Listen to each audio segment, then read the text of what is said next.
Hello मेरे प्यारे बच्चों। तो कैसे हो सारे? उम्मीद करता हूँ सब स्वस्थ हैं, अच्छे हैं और आपके जितने भी पेपर लगे बहुत अच्छे गए हुए हैं।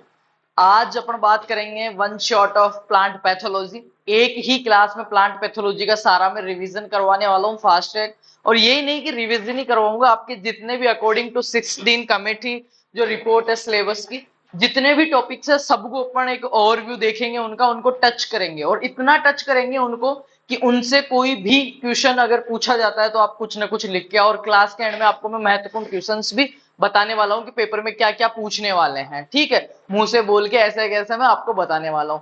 तो ये टॉपिक्स हैं, इनको ज्यादा टाइम नहीं लेंगे, आपके पास भी इतना टाइम नहीं है, मेरे पास भी इतना टाइम नहीं है। पूरे सेमेस्टर हमने पढ़ा है, अभी लास्ट टाइम है। शॉर्टकट वैसे अपनाना नहीं चाहिए, पर वन शॉट पे जी रही है आधी दुनिया।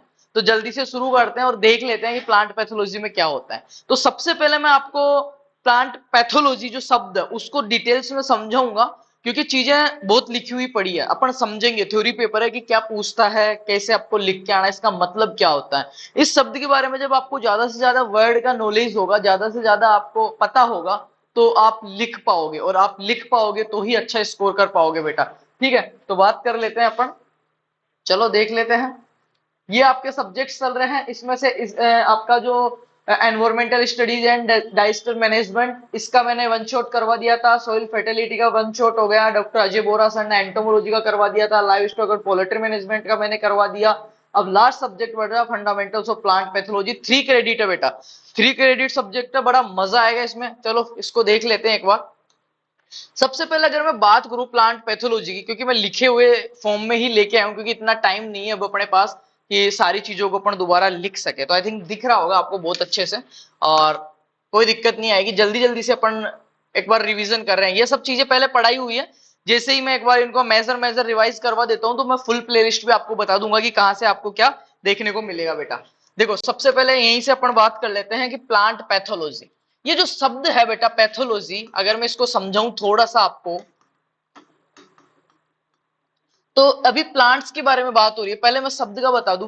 तो आपने ह्यूमंस में भी देखा होगा, अगर आपको कोई रोग हो जाता है, आपके कुछ भी हो जाता है, मलेरिया, डेंगू, चिकनगुनिया, ऐसा कुछ भी, प्लेटलेट्स अगर आपकी डाउन हो जाती है, आपको कोई ऐसा फीवर ईवर ऐसी कोई भी दिक्कत हो जाती है, पेट उल्टी, तो आपने देखा होगा, आपने लैब्स देखी होगी, जगह पैथोलॉजी लैब्स ऐसा लिखा हुआ है ना, कृष्णा पैथोलॉजी लैब, या फिर आपने देखा होगा नीर पैथोलॉजी लैब, अलग अलग नाम से है ना, राधे पैथोलॉजी लैब। तो पैथोलॉजी, पैथोलॉजी का मतलब समझो, ये ह्यूमंस में भी है। आपकी पैथोलॉजी होती क्या है? मेनली पैथोलॉजी में 3-4 चीज इंक्लूडेड होती है। पैथोलॉजी है उसमें 3-4 चीज इंक्लूडेड होती है। पैथोलॉजी का मतलब, पहले तो पैथोस इसका शब्द समझ लेते हैं अपन यहाँ पे। पैथोलॉजी 3 ग्रीक या यूनानी वर्ड से बना हुआ है। यूनानी, यूनानी को ही ग्रीक बोलते हैं, यूनानी को क्या बोलते हैं? ग्रीक बोलते हैं। ग्रीक, ग्रीक भाषा के 3 शब्दों से मिलकर बना। और हमने पहले ही एक बात की थी, जिनके पीछे वाई आता है बेटा, जिनके पीछे वाई आता है वो लगभग सब किसके भाषा के होते हैं? ग्रीक भाषा के होते हैं। और जिनके पीछे कल्चर आता है वो लगभग शब्द कितने होते थे? 99% अपने लेटिन भाषा के होते थे। कुछ एक दो जो अपवाद है उनको छोड़ के, जिनके पीछे कल्चर आ रहा था वो लेटिन भाषा के थे, जिनके पीछे वाई आ रहा था वो ग्रीक भाषा के थे। तो पहली चीज ही पैथोलॉजी, वाई आ गया, अपने ये चीज क्लियर हो गई कि ग्रीक भाषा का शब्द है। अब ग्रीक भाषा के 3 शब्दों से मिलकर बना हुआ है। कौन कौन से है तीनों शब्द देख लेते हैं अपन एक बार। पहला शब्द फाइटोन। फाइटोन, फाइटोन का मतलब यहाँ पे लिया है प्लांट से या पौधे से।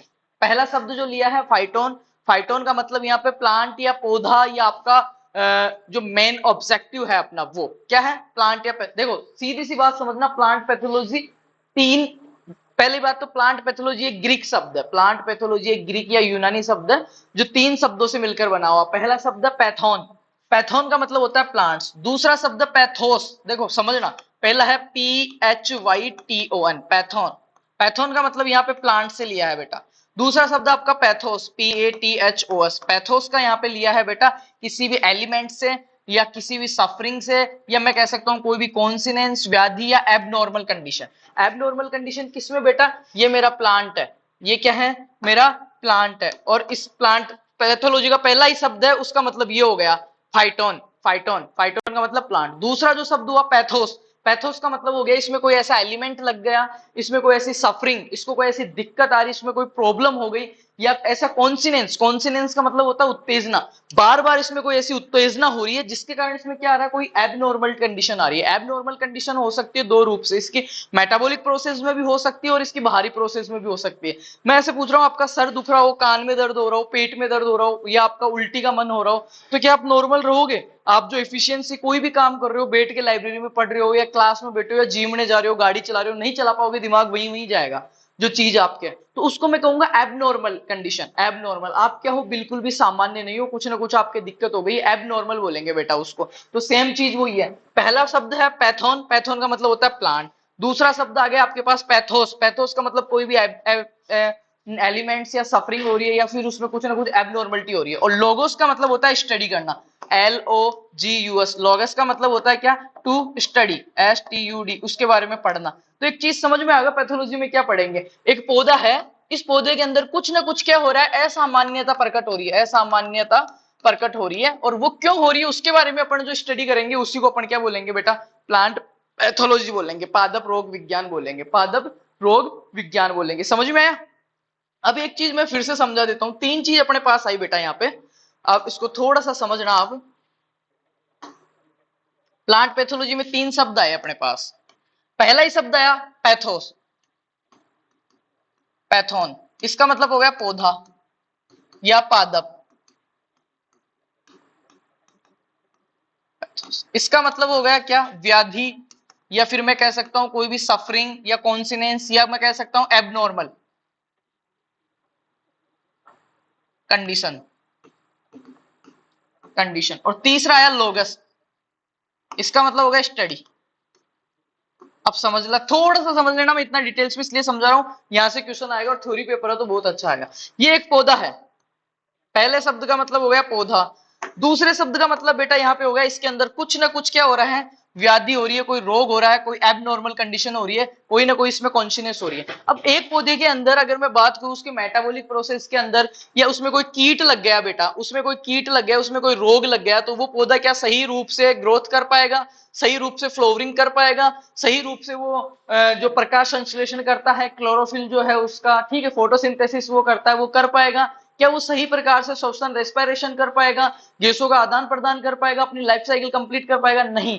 कहीं ना कहीं अगर उसके पत्ती पे अगर कोई कीट लगा है, रोग लगा है, पत्ती पे कोई लक्षण आ रहे हैं, पत्ती जल रही है, मुरझा रही है, तो वो प्रकाश संश्लेषण नहीं कर पाएगा, गैसों का विनिमय नहीं कर पाएगा, भोजन सही से नहीं बना पाएगा, मतलब उसमें कुछ ना कुछ एबनॉर्मलिटी आ गई। पहले तो पौधा था, उसमें कुछ ना कुछ एबनॉर्मलिटी आ गई, और उस एबनॉर्मलिटी के बारे में मैं उसकी क्या कर रहा हूं, अध्ययन कर रहा हूं, टू स्टडी, STUDY। तो उसी को मैं क्या कहूंगा बेटा, पादप रोग विज्ञान कहूंगा, पादप रोग विज्ञान कहूंगा। अब पादप रोग विज्ञान को थोड़ा सा अगर डिटेल्स में अपन समझते हैं, तो इसमें मेनली तीन चीज होती है। ये तो शब्द का मतलब हो गया, क्या क्या होती है। पहली जो है, पादप रोग विज्ञान के अंदर अपन क्या करते हैं, पादप के रोगों के कारकों का, फैक्टर्स, ये जो एबनॉर्मलिटी हुई उसका फैक्टर क्या था। फैक्टर का मतलब होता है बेटा कारक, उसका कारण क्या है। पहले तो उसकी क्या करेंगे अपन, कारण की पहचान करेंगे। अपन जब भी पैथोलॉजी लैब में जाते हैं, चाहे से अपने प्लेटलेट्स डाउन हो, चाहे से अपने चिकनगुनिया हो, डेंगू हो, मलेरिया हो, सबसे पहले वो क्या करता है, अपना ब्लड सैंपल लेता है। क्या करता है मेरे बच्चा, ब्लड सैंपल लेता है और ब्लड की जांच करता है। उससे अपने को वो सबसे पहले तो अपने सिम्टम्स पूछता है। क्या पूछता है, सिम्टम्स पूछता है। फिर अपने शरीर में जो बुखार हो रही है, वीकनेस हो रही है, वो क्या हो रही है, किस वजह से हो रही है, फैक्टर्स देखेगा कि इसमें आरबीसी डाउन है, WBC डाउन है, इन्फेक्शन है, क्या चीज है। ठीक है, तो सबसे पहले अपन बात करें, इसमें तीन चीज आती है आपके प्लांट पैथोलॉजी के अंदर। सबसे पहले आती है फैक्टर्स, है ना। उसके बाद फैक्टर्स कौन से, जिसमें पादप रोग के कारक होते हैं, पादप में जो एबनॉर्मलिटी आ रही है वो किस कारण से आ रही है, वो हो गया फैक्टर्स। फिर इसकी ईटियोलॉजी, मतलब फैक्टर मेरे पास आ गया कि ये जीवाणु है या वायरस है या कवक है, कुछ भी था, ये तो आ गया मेरा फैक्टर। अभी ये कवक किस हिसाब से उसको परेशान कर रहा है, उसको बोलते हैं हेतु की या ईटियोलॉजी, हेतु की या फिर ईटियोलॉजी। इसको मैं थोड़ा वो कर देता हूं ताकि ठीक है। क्या आ गई, हेतु की, जिसको मैं कह सकता हूं, sorry,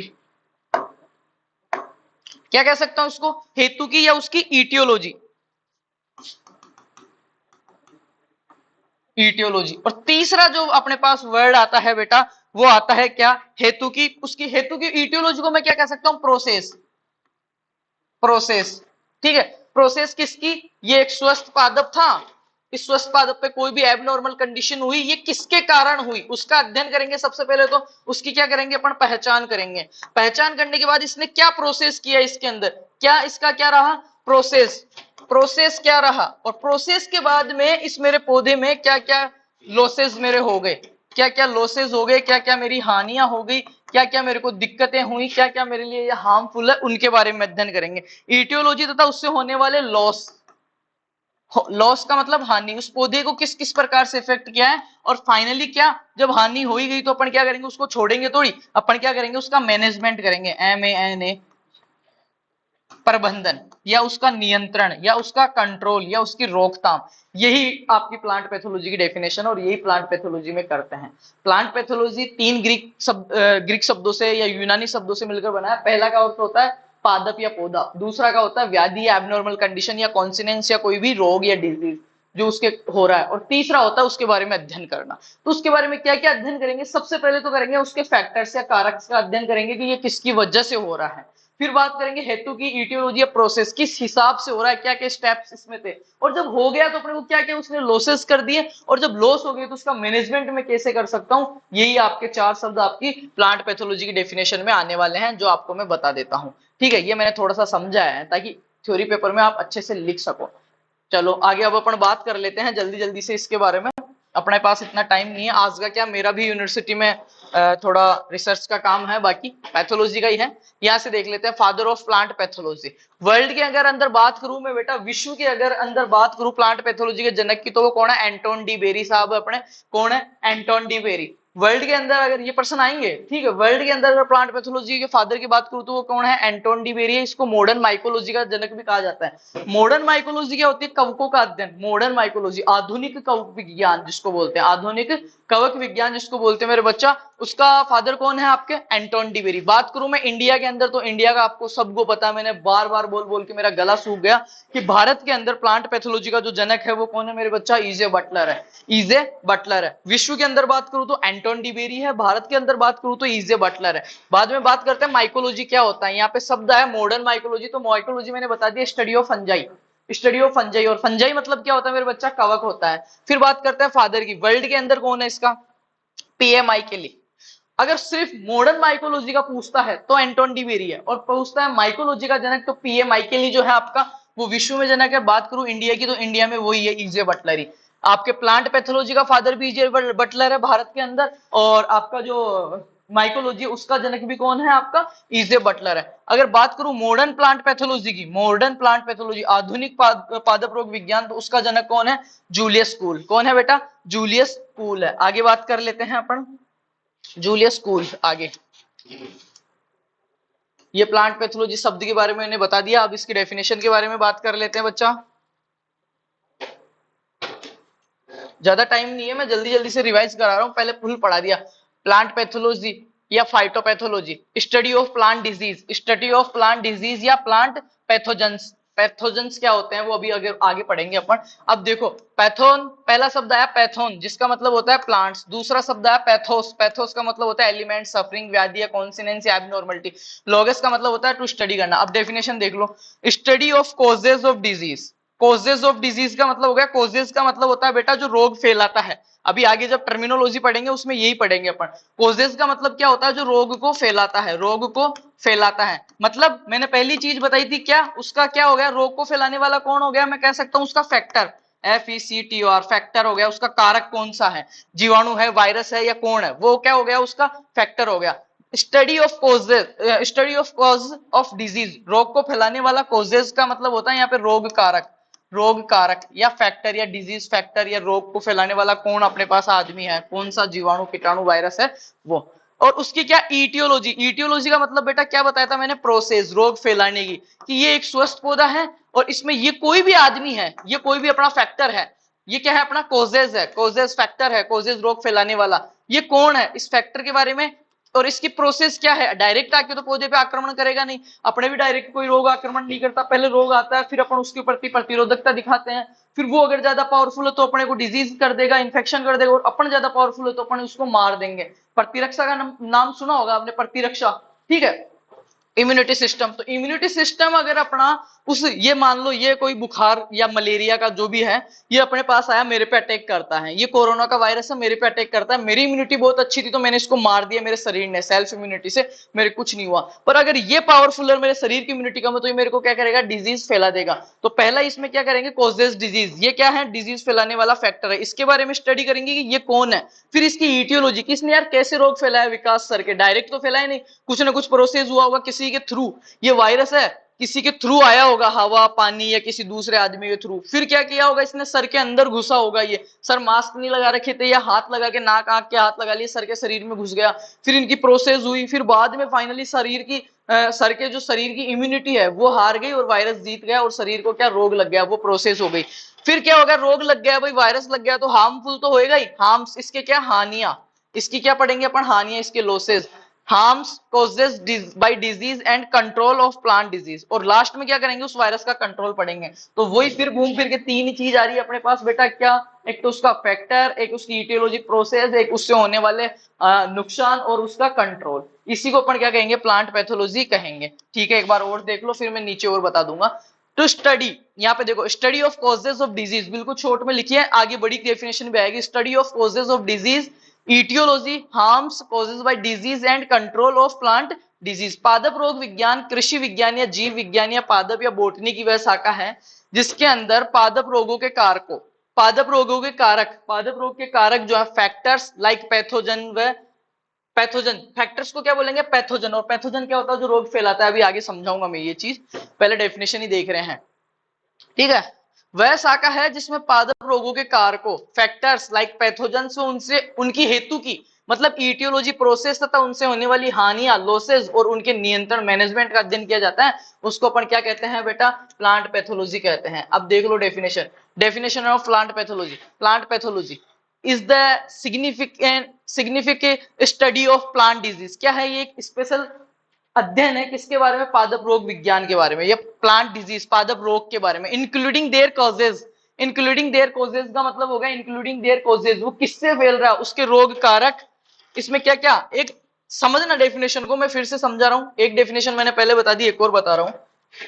plant pathology is the scientific study, scientific study मतलब वैज्ञानिक तरीके से अध्ययन करना है किसका बेटा, पादप डिजीज का, रोग का, पादप रोग का एक तरीके से अध्ययन करना है, जिसमें क्या करेंगे, including there causes, including there causes का मतलब होगा उसके फैक्टर्स या रोग कारकों का अध्ययन करेंगे, रोग कारकों, सिम्टम्स उसके क्या बेटा, दूसरे नंबर पे क्या आएंगे, उसके सिम्टम्स, उसके लक्षणों का अध्ययन करेंगे, डायग्नोसिस उसका प्रोसेस का अध्ययन करेंगे अपन, उसको अलग करने का, डायग्नोसिस वही होता है, एंड मैनेजमेंट, एंड मैनेजमेंट का मतलब उसका नियंत्रण, उसका नियंत्रण देखेंगे, उसके लक्षण देखेंगे वो। It is also studies the organism that cause plant disease, और जो जिसने रोग फैलाया है उस कोजेस के बारे में, उसके ऑर्गन्स के बारे में भी अपने को स्टडी करेंगे, उसके बारे में कि वो क्या है, देखना।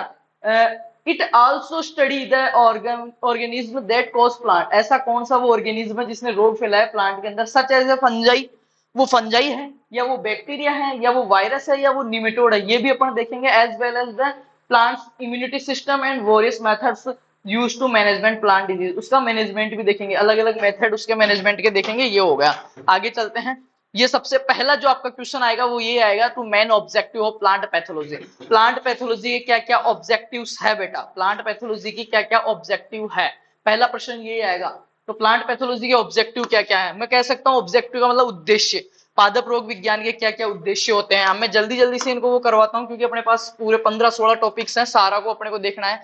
पहला क्या है, प्लांट पैथोलॉजी पढ़ रहे हैं उसके पीछे उद्देश्य क्या है, ऑब्जेक्टिव्स क्या क्या है, इसमें इंपोर्टेंस, ऑब्जेक्टिव्स और स्कोप अपन देखने वाले हैं। तो पहले अपन देख रहे हैं two main objective plant pathology, पहला है to identify the causes of plant disease, पहला ही उद्देश्य क्या है प्लांट पैथोलॉजी बच्चों को पढ़ाने का, आपको ये कोर्स डाला आप क्यों पढ़ रहे हो, पहला ही है कि तो आइडेंटिफाई क्या करना है, बच्चे क्या कर सके, बच्चे या जो भी पैथोलॉजी पढ़ रहा है इसके पीछे रीजन क्या है कि वो पहचान कर सके, to identify the causes of plant disease, किसके बेटा, जो रोग फैला रहा है पौधे के अंदर, जो रोग हो रहा है और जो फैलाने वाला फैक्टर है कॉजेज उसके हैं, ठीक है, कॉजल ऑर्गेनिज्म है उसकी क्या कर सके, पहचान कर सके, क्या कर सके, पहचान कर सके, क्योंकि पहचान कर पाएगा तभी तो नियंत्रण कर पाएगा, ठीक है। दूसरा देखो, to study the symptoms of plant disease, plant पौधे के ऊपर जो लक्षण आ रहे हैं उनके बारे में स्टडी करें, उसको पूरा नॉलेज हो उनका कि कौन सा लक्षण हो रहा है तो कौन सा रोग होगा और किससे हो रहा है। ठीक है, फिर आगे देखो, टू डायग्नोसिस, उसको वो छांट सके, टू डायग्नोसिस प्लांट डिजीज, उसका वो क्या कर सके, उसको पता लगा सके,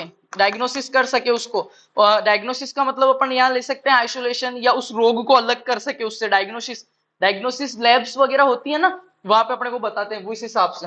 चौथा देखो, to develop various methods for managing plant disease, वो क्या कर सके, अलग अलग मेथड से या इफेक्टिव तरीके से उसका क्या कर सके, रोग का नियंत्रण कर सके बेटा, रोग का नियंत्रण कर सके। ये क्या बता रहा हूं मैं, प्लांट पैथोलॉजी के ऑब्जेक्टिव्स या उद्देश्य। उद्देश्य, ये प्रश्न अगर आपके पास आता है कि पादप रोग विज्ञान के उद्देश्य लिखे, तो आपको क्या लिखना है, to identify the causes of plant disease.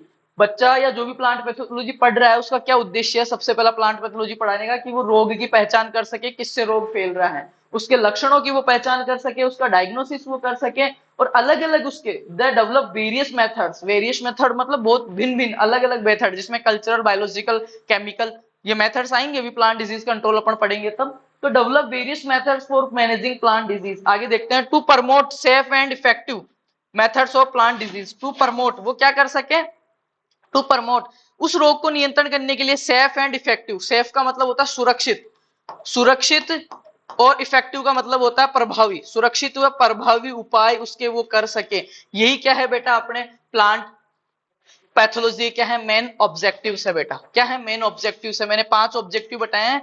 To promote safe and effective methods of managing plant disease, ऐसे सेफ मेथड करेंगे प्लांट के अंदर वो डिजीज कंट्रोल कर रहा है तो डिजीज कंट्रोल होना भी चाहिए, और उस डिजीज कंट्रोल में जो भी केमिकल बायोलॉजिकल जो यूज हुआ है वो अपने मनुष्य के लिए हार्मफुल नहीं हो, उस पौधे के लिए भी आगे हार्मफुल नहीं हो, तो उसको क्या बोलते हैं अपन, to promote safe and effective methods for managing plant disease. अब मैंने इसमें 2 चीज आपको समझाई है, प्लांट पैथोलॉजी की डेफिनेशन बताई है जिसमें अपने पास 4 शब्द आ रहे हैं, द कॉजल ऑर्गेनिज्म, कॉजेज किसके कारण हो रहा है, फैक्टर, उसकी इटियोलॉजी, उसका प्रोसेस, उससे होने वाले लॉसेस, और उसका मैनेजमेंट। ठीक है, उसके बाद हमने देखा क्या कि इसके ऑब्जेक्टिव क्या क्या है, पहला है आइडेंटिफाई करना डिजीज को, दूसरा उसके सिम्टम्स को देखना, तीसरा डायग्नोसिस करना, चौथा है उसके मैनेजिंग मेथड, मैनेजिंग मेथड उसका मैनेजमेंट करना, प्रबंधन नियंत्रण करना उसका, और वो भी ऐसे इफेक्टिव और सेफ मेथड से उसका वो करना। इंपोर्टेंस ऑफ प्लांट डिजीज, ये क्वेश्चन भी आता है, पादप रोग का क्या महत्व है, तो देखो plant disease are a significant threat, मतलब ये क्या है, एक तरीके से अपने पास क्या है, एक धमकी, थ्रेट अपन कह सकते हैं, एक हानि है अपनी। Plant disease are the significant threat to global food security, पूरे वैश्विक स्तर पे आपने पढ़ा होगा, आयरलैंड में अकाल पड़ा, बंगाल में अकाल पड़ा, तो फूड चेन वो किसकी वजह से पड़े थे अकाल, इतना तगड़ा डिजीज लगा वहां पे कि उनको पता ही नहीं चला, उनसे कंट्रोल ही नहीं हुआ। तो ये प्लांट डिजीज का महत्वपूर्ण वो देख रहे हैं इंपोर्टेंस की, क्या क्या महत्व है, क्या क्या इंपोर्टेंस है। अगर पौधे का रोग इतना बढ़ जाएगा तो ग्लोबल फूड सिक्योरिटी जो है अपनी, पूरे वैश्विक जो भोजन की डिमांड है वो प्रभावित होगी, इकोनॉमिक स्टेबिलिटी अपनी जाएगी, एंड एनवायरमेंटल सस्टेनेबिलिटी से चल जाएगी। Some of the key reason highlighting the importance of plant disease included, मैं कुछ पॉइंट बता रहा हूं जिन जो क्या है अपने प्लांट डिजीज का इंपोर्टेंस है। फूड सिक्योरिटी, भोजन की को कह सकते हैं सुरक्षितता, या भोजन की उपलब्धता, या भोजन के बारे में अपन देख सकते हैं। तो plant disease can lead to significant crop losses, ये क्या करते हैं, एक सिग्निफिकेंट मतलब बहुत हैवी मात्रा में, एक बहुत अच्छी मात्रा में क्या करते हैं, यहाँ पे देखो क्रॉप लॉसेस, उस फसल का क्या करते हैं अपन को नुकसान पहुंचा देते हैं अगर रोग भारी मात्रा में आ गया तो। रिड्यूसिंग फूड अवेलेबिलिटी, फूड भोजन की जो उपलब्धता उसको घटा देते हैं, and quality of the livelihoods of the farmers and rural communities.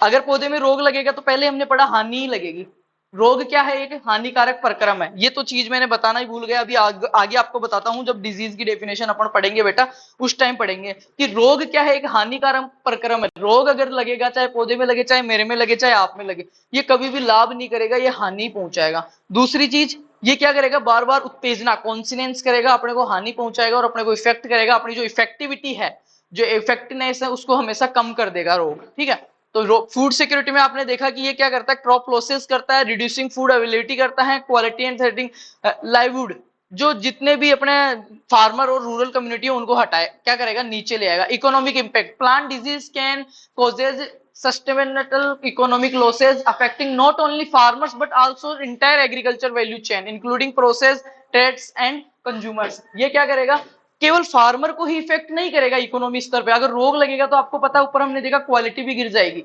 किसी भी क्रॉप में अगर रोग लगेगा तो उससे अपने को जो ईल्ड हो रही है, उत्पादन जो प्राप्त हो रहा है, तो उसमें क्या क्वालिटी हमेशा डाउन हो जाएगी, ठीक है। और क्वालिटी डाउन होगी तो ये क्या अकेला फार्मर को इफेक्ट नहीं कर रहा, एंटायर एग्रीकल्चर वैल्यू चेन, जो एग्रीकल्चर की जो पूरी चेन है उस सबको वो इफेक्ट कर रहा है, कंप्लीट इफेक्ट कर रहा है, इंक्लूडिंग प्रोसेसर, छोड़ो इसको, कंज्यूमर्स को भी, एनवायरमेंटल अपने को क्या करेगा, ये पर्यावरण को भी प्रभावित करेगा। चौथा देखते हैं ह्यूमन हेल्थ, ह्यूमन हेल्थ को भी बहुत ज्यादा इफेक्ट करेगा। अगर एक तो बहुत हेल्थी प्रोडक्ट्स अपन ले रहे हैं, एक किसी डिजीज इन्फेक्टेड प्रोडक्ट्स को अगर अपन यूज कर रहे हैं तो कहीं ना कहीं अपने ह्यूमन हेल्थ को भी इफेक्ट करता है। अब बात करते हैं स्कोप ऑफ प्लांट पैथोलॉजी, जल्दी से देख लेते हैं, क्योंकि ये सारे जो टॉपिक्स हैं जो अपने लॉन्ग क्लासेस की थी, फुल वीडियोस, उनमें सब में पढ़ाए हुए हैं, यहाँ पे सिर्फ अपन रिवाइज कर रहे हैं।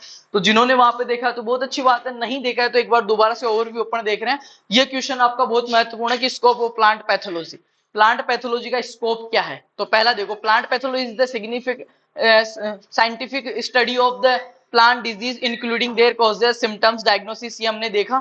यहाँ पे देख लेते हैं डिजीज डायग्नोसिस क्या होता है। Identify and diagnosis plant disease using various techniques, उस रोग का पता लगाने के लिए वेरियस टेक्निक्स का यूज करते हैं, इंक्लूडिंग विजुअल इंस्पेक्शन, मतलब उस पत्ती को देख के, विजुअल इंस्पेक्शन ये होता है कि उसको देख के, लेबोरेटरी टेस्टिंग, लेबोरेटरी का टेस्टिंग होता है, उसमें से सैंपल्स ले गए, उसको स्लाइड पे रखा, कवर स्लाइड उस पर लगाई, उसको सूक्ष्मदर्शी के अंदर देख रहे हैं, वो क्या होता है laboratory testing. And molecular analysis, molecular analysis भी होता है आणविक, आणविक विश्लेषण के द्वारा। डिजीज पहला तो करेंगे उसकी पहचान, डिजीज डायग्नोसिस, दूसरा करेंगे disease management, developing and implementing strategies of prevent, prevent मतलब उसको रोकना, कंट्रोल और मैनेजमेंट के बारे में अपन देखेंगे, including the use of cultural, chemical and biological controls. ये मैंने बता ही दिया कि पहले तो क्या करेंगे, उस रोग की पहचान करेंगे, सिम्टम्स देखेंगे, या तो देख के या लेबोरेटरी कंडीशंस में उसकी आइडेंटिफाई करेंगे। सेकेंडरी अपन उसके लॉसेस, उसकी प्रोसेस पढ़ेंगे।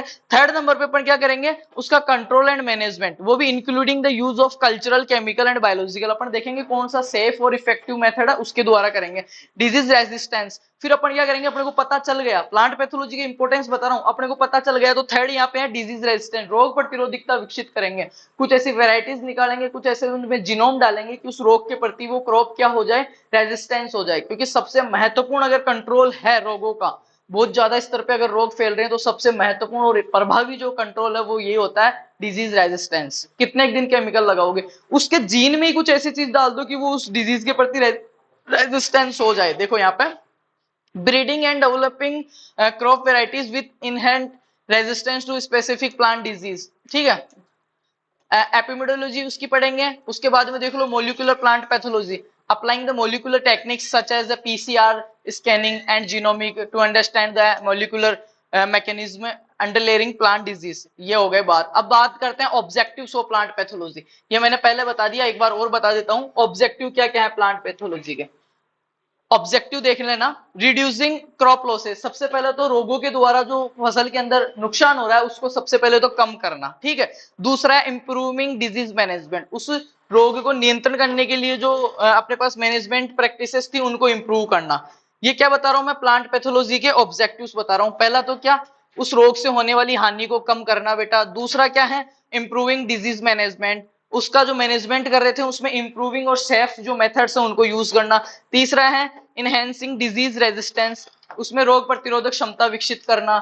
चौथा है एडवांसिंग फंडामेंटल नॉलेज, उस डिजीज के बारे में क्या आपको नॉलेज होना। पांचवा है promoting sustainable agriculture, sustainable agriculture को प्रमोट करना। आगे अब बात करते हैं ये अपना हिस्ट्री ऑफ प्लांट पैथोलॉजी के बारे में, हिस्ट्री ऑफ प्लांट पैथोलॉजी।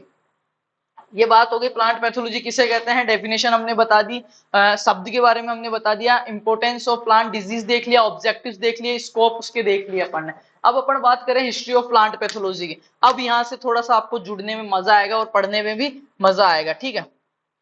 सबसे पहले अगर बात करूं मैं इसके हिस्ट्री की, तो आयरलैंड में अकाल आया था, आयरिश फेमाइन जिसको बोलते हैं, आयरिश फेमाइन या आयरलैंड में अकाल। तो आयरलैंड में जब अकाल आया था, आयरिश फेमाइन कब आया था, 1845। और इसको याद कैसे करना है, 1 2 3 4 5, इसमें 5 शब्द इसलिए 1845, लास्ट का याद रखना 45, 5 1845। इसमें कंफ्यूज हो जाते हैं क्योंकि एक अपना आया था 1943 में, 1943 में, तो इन दोनों में साल में कंफ्यूज होते हैं जब साल पूछता है। तो आयरलैंड बड़ा शब्द है, आयरलैंड बड़ा शब्द है, आयरिश 1 2 3 4 5, 5 शब्द है, आयरिश में 5 शब्द है। आयरिश फेमाइन आयरलैंड अकाल आया था वो कब आया था, 1845, 1845 में आया था। पर किसके कारण आया था? Due to late blight of potato. Late blight, late blight किसको बोलते हैं बेटा? लेट ब्लाइट आलू में।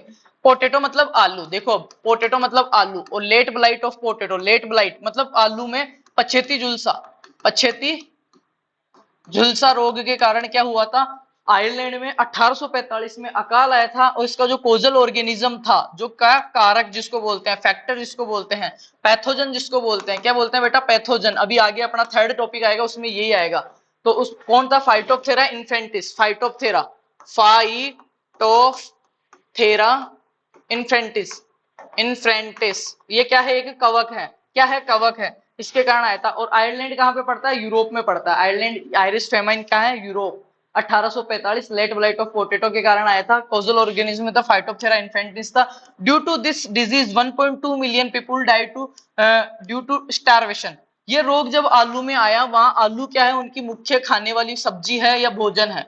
और जब 1845 में आलू के अंदर ये पछेती झुलसा, लेट ब्लाइट ऑफ पोटैटो आया, किसके कारण आया? फाइटोप्थेरा इन्फेंटिस कवक के कारण आया। और जब ये रोग आया बेटा, तो क्या हुआ उस time? Due to this disease, इस रोग के कारण 1.2 मिलियन लोग मर गए। किसके कारण? भूख के कारण। क्योंकि उससे पहले तक प्लांट पैथोलॉजी का पता ही नहीं था कि रोग होते हैं, क्यों आए, क्या प्लांट पैथोलॉजी होती है।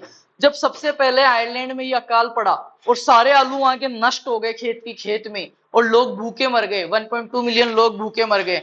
ड्यू टू दिस इंसिडेंस, इस घटना के बाद branch of plant pathology originated, मतलब इस घटना के बाद ही पादप रोग विज्ञान की जो शाखा है, या जो पादप रोग है, उनके बारे में पता चला। कैसे पता चला? देखो इस स्टोरी को सुनना बेटा आप।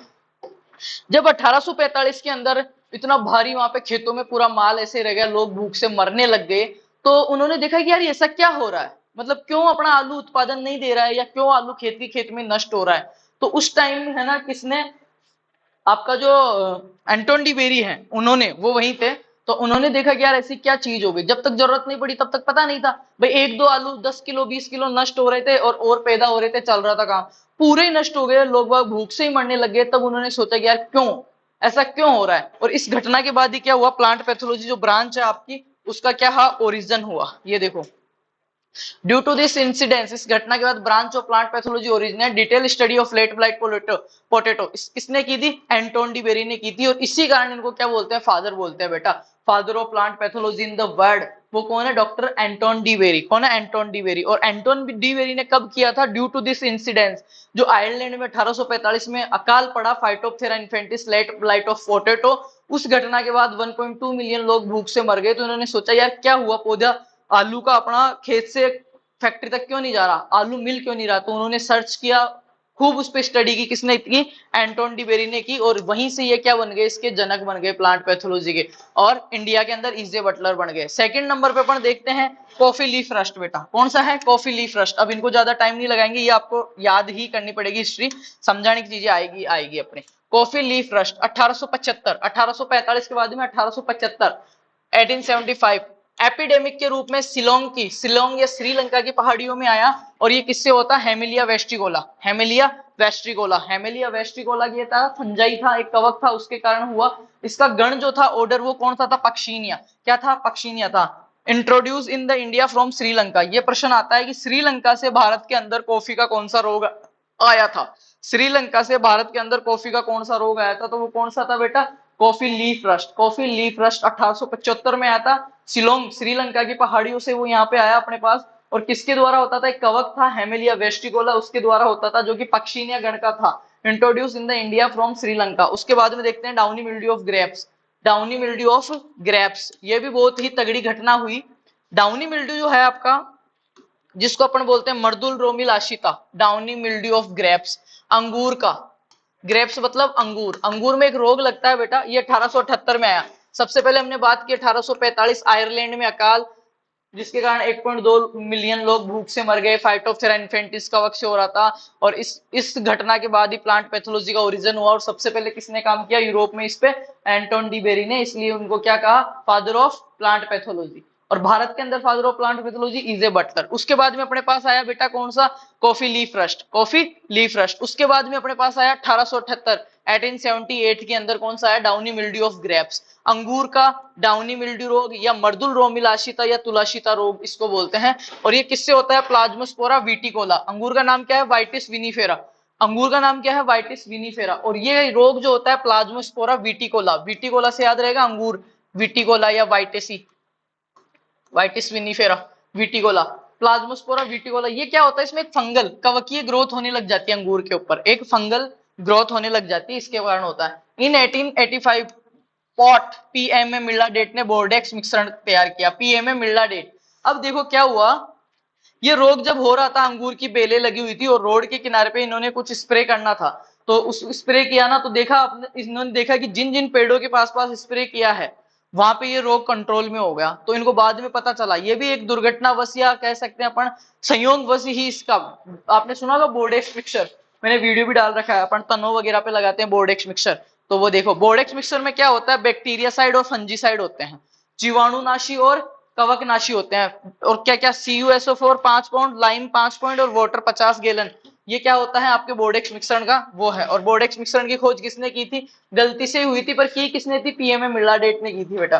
किसने की थी? पीएमए मिल्ला डेट। और जिनके पीछे साइड लगा हुआ आता है ना, उसका मतलब किल करने वाले, जैसे fungi side, fungi side, fungi मतलब फंजाई मतलब कवक, साइड मतलब मारने वाले, कवक को मारने वाले। बैक्टीरिया साइड, बैक्टीरिया मतलब जीवाणु, साइड मतलब उसको किल करने वाले। हर्बीसाइड, हर्ब का मतलब होता है शाकनाशी, शाक मतलब पेड़ पौधे, और हर्बिसाइड, हर्बिसाइड मतलब पेड़ पौधों को मारने वाले। ठीक है, ऐसे अपन कुछ भी ले सकते हैं, जिनके पीछे साइड लग गया है उसका मतलब ये होता है। उसके बाद में सबसे महत्वपूर्ण जो अपना आता है 1845 आयरलैंड अकाल के बाद में, अगर कोई दूसरा महत्वपूर्ण अकाल आता है तो वो आता है बेटा बंगाल का अकाल, बंगाल फामाइन, बंगाल फेमाइन 1943, 1943। अब इसको कैसे याद रखोगे? बंगाल, बंगाल में सिर्फ क्या है? 3 अक्षर है, तो लास्ट में क्या रहेगा? 1943, 3। और उसमें आयरलैंड में 5 थे, मतलब 1845 बेटा, 1845। बंगाल में अकाल पड़ा 1943 में, 1943 के अंदर। किसके कारण पड़ा? Due to brown leaf spot of rice, brown leaf spot, धान का भूरी पत्ती। देखो ब्राउन लीफ, ब्राउन लीफ मतलब भूरी पत्ती, और स्पॉट मतलब धब्बा, और डिजीज मतलब रोग। धान का भूरी पत्ती धब्बा रोग जो है, धान का भूरी पत्ती धब्बा रोग 1943 में बंगाल में आया, 1943 में आया। हेलमिंथोस्पोरियम ओराइजी जो कवक है, हेलमिंथोस्पोरियम ओराइजी जो है, उसके कारण हुआ। 2 million people died to this starvation. अब इसको समझना, विश्व की अगर बात कर रहे थे तो यूरोप या आयरलैंड अपन कह रहे थे, आयरिश फेमाइन 1845। ठीक है, आलू की लेट ब्लाइट ऑफ पोटैटो के कारण आया था, फाइटोप्थेरा इन्फेंटिस। अगर भारत की बात करूं, ऐसी कोई दुर्घटना हुई जिससे लोग भूख से ही मर गए, तो वो हुई थी बंगाल फेमाइन। कब हुआ था बंगाल फेमाइन? 1943, 1943। धान का due to brown leaf spot of rice, धान का भूरी पत्ती धब्बा रोग, जो कि किससे होता है? हेलमिंथोस्पोरियम एरोइजी।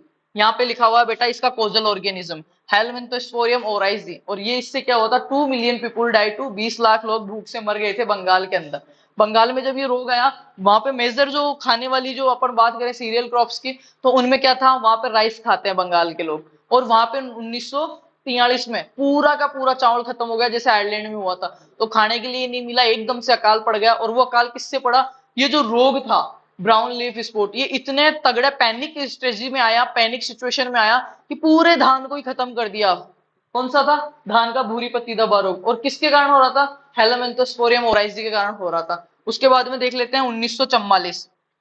1944 में S Waksman discover to streptomycin. S Waksman जो है, या इसको बोलते हैं Selman Waksman, father of antibiotics. Father of antibiotics कौन है? एस वैक्समैन है। इसने जीवाणु रोधियों के लिए स्ट्रेप्टोमाइसिन की खोज की थी। और फर्स्ट जो स्ट्रेप्टो अपनी एंटीबायोटिक थी वो कौन सी थी? पेनिसिलिन थी। फर्स्ट एंटीबायोटिक जो थी वो कौन सी थी? पेनिसिलिन थी बेटा। फर्स्ट एंटीबायोटिक कौन सी थी? आपकी पेनिसिलिन थी। इसको थोड़ा सा देख लेते हैं, यहाँ पे देखो 1944, वो 1943 में बात हो गई बंगाल में। 1944 में S Waksman discovered to streptomycin.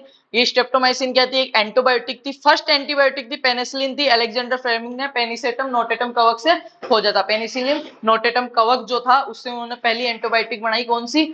ये देखो पेनिसिलिन, अलेक्जेंडर फ्लेमिंग ने। और इसने क्या, एस वैक्समैन ने क्या किया था? बैक्टीरियल डिजीज कंट्रोल के बारे में बताया था। और इसने क्या किया? जीवाणुओं को मारने के लिए स्ट्रेप्टोमाइसिन बनाई, इसलिए इसको फादर ऑफ एंटीबायोटिक्स कहते हैं। 1966 में स्मेलिंग एंड कूलका, दो वैज्ञानिक थे। 1966 Schmeling and Kulka, he discovered first systemic fungicide, systemic fungicide. अब देखो फंजी साइड का मतलब मैंने बताया था किल करने वाले, फंजी मतलब कवक को मारने वाला, वो बनाया इन्होंने। किसने? स्मेलिंग और कुल्का ने, स्मेलिंग और कुल्का ने वो बनाया। फर्स्ट कवकनाशी कार्बोक्सिन था, ट्रेड नेम क्या है इसका, वीटावेक्सा। आगे चलते हैं इंपॉर्टेंट साइंटिस्ट में। देखो सबसे पहले अपन बात करेंगे एंटोन वॉन ल्यूवेनहॉक के बारे में। अब अपना जो सेकंड टॉपिक वो यही रहता है कि history of plant pathology and special reference to Indian जो साइंटिस्ट है उनके बारे में। तो थोड़ा बहुत अपन सारा ही देख लेते हैं। देखो इंपॉर्टेंट साइंटिस्ट एंड छोटे क्वेश्चनों में आपके आएगा बेटा ये प्रश्न, देखते हैं। एंटोन वॉन ल्यूवेनहॉक ही डिस्कवर्ड फर्स्ट लिविंग सेल, पहली जीवित कोशिका की खोज इन्होंने की थी, जीवित कोशिका की खोज। और मृत कोशिका या सबसे पहले कोशिका की खोज किसने की वो आप बताओगे, रॉबर्ट हुक था या रॉबर्ट ब्राउन था? और था तो इन दोनों के मेरे को कमेंट कर देना, रॉबर्ट हुक ने क्या किया था, रॉबर्ट ब्राउन ने क्या किया था। मैं यहाँ पे बात कर रहा हूँ सबसे पहले ही डिस्कवर्ड फर्स्ट लिविंग सेल, जो फर्स्ट लिविंग सेल थी, जीवित कोशिका की खोज थी, वो इन्होंने की थी। किसने? एंटोनी वॉन ल्यूवेनहॉक ने की थी। और ये आ गया यार, यहाँ पे लिख ही दिया मैंने, फर्स्ट टाइम जो कोशिका की खोज की थी वो रॉबर्ट हुक ने की थी। रॉबर्ट ब्राउन ने किसकी की थी ये आप मेरे को बता देना। रॉबर्ट हुक ने डेड सेल में की थी, कॉर्क जो आता है, कॉर्क उसके अंदर, बोतल का जो ढक्कन कॉर्क जो आता है ना, उसके अंदर सबसे पहले जो खोज की थी कोशिका की खोज सबसे पहले किसने की? रॉबर्ट हुक ने की थी, रॉबर्ट हुक ने की थी। पर अगर मैं बात करूं जीवित कोशिका की खोज किसने की, तो वो एंटोनी वॉन ल्यूवेनहॉक ने की थी बेटा। ही discovered first living cell, bacteria को देखा और उसको क्या नाम दिया? एनिमलक्यूल नाम दिया, एनिमलक्यूल नाम दिया। ही डिस्कवर्ड फर्स्ट माइक्रोस्कोप, सूक्ष्मदर्शी की सबसे पहले खोज भी इसी ने की थी, एंटोनी वॉन ल्यूवेनहॉक ने। इसने सूक्ष्मदर्शी खोजा तभी तो उसके अंदर देख रहा था, तभी तो उसको सजीव कोशिका दिखी थी मेरे बेटा, ठीक है। तो ये चीज याद रखना।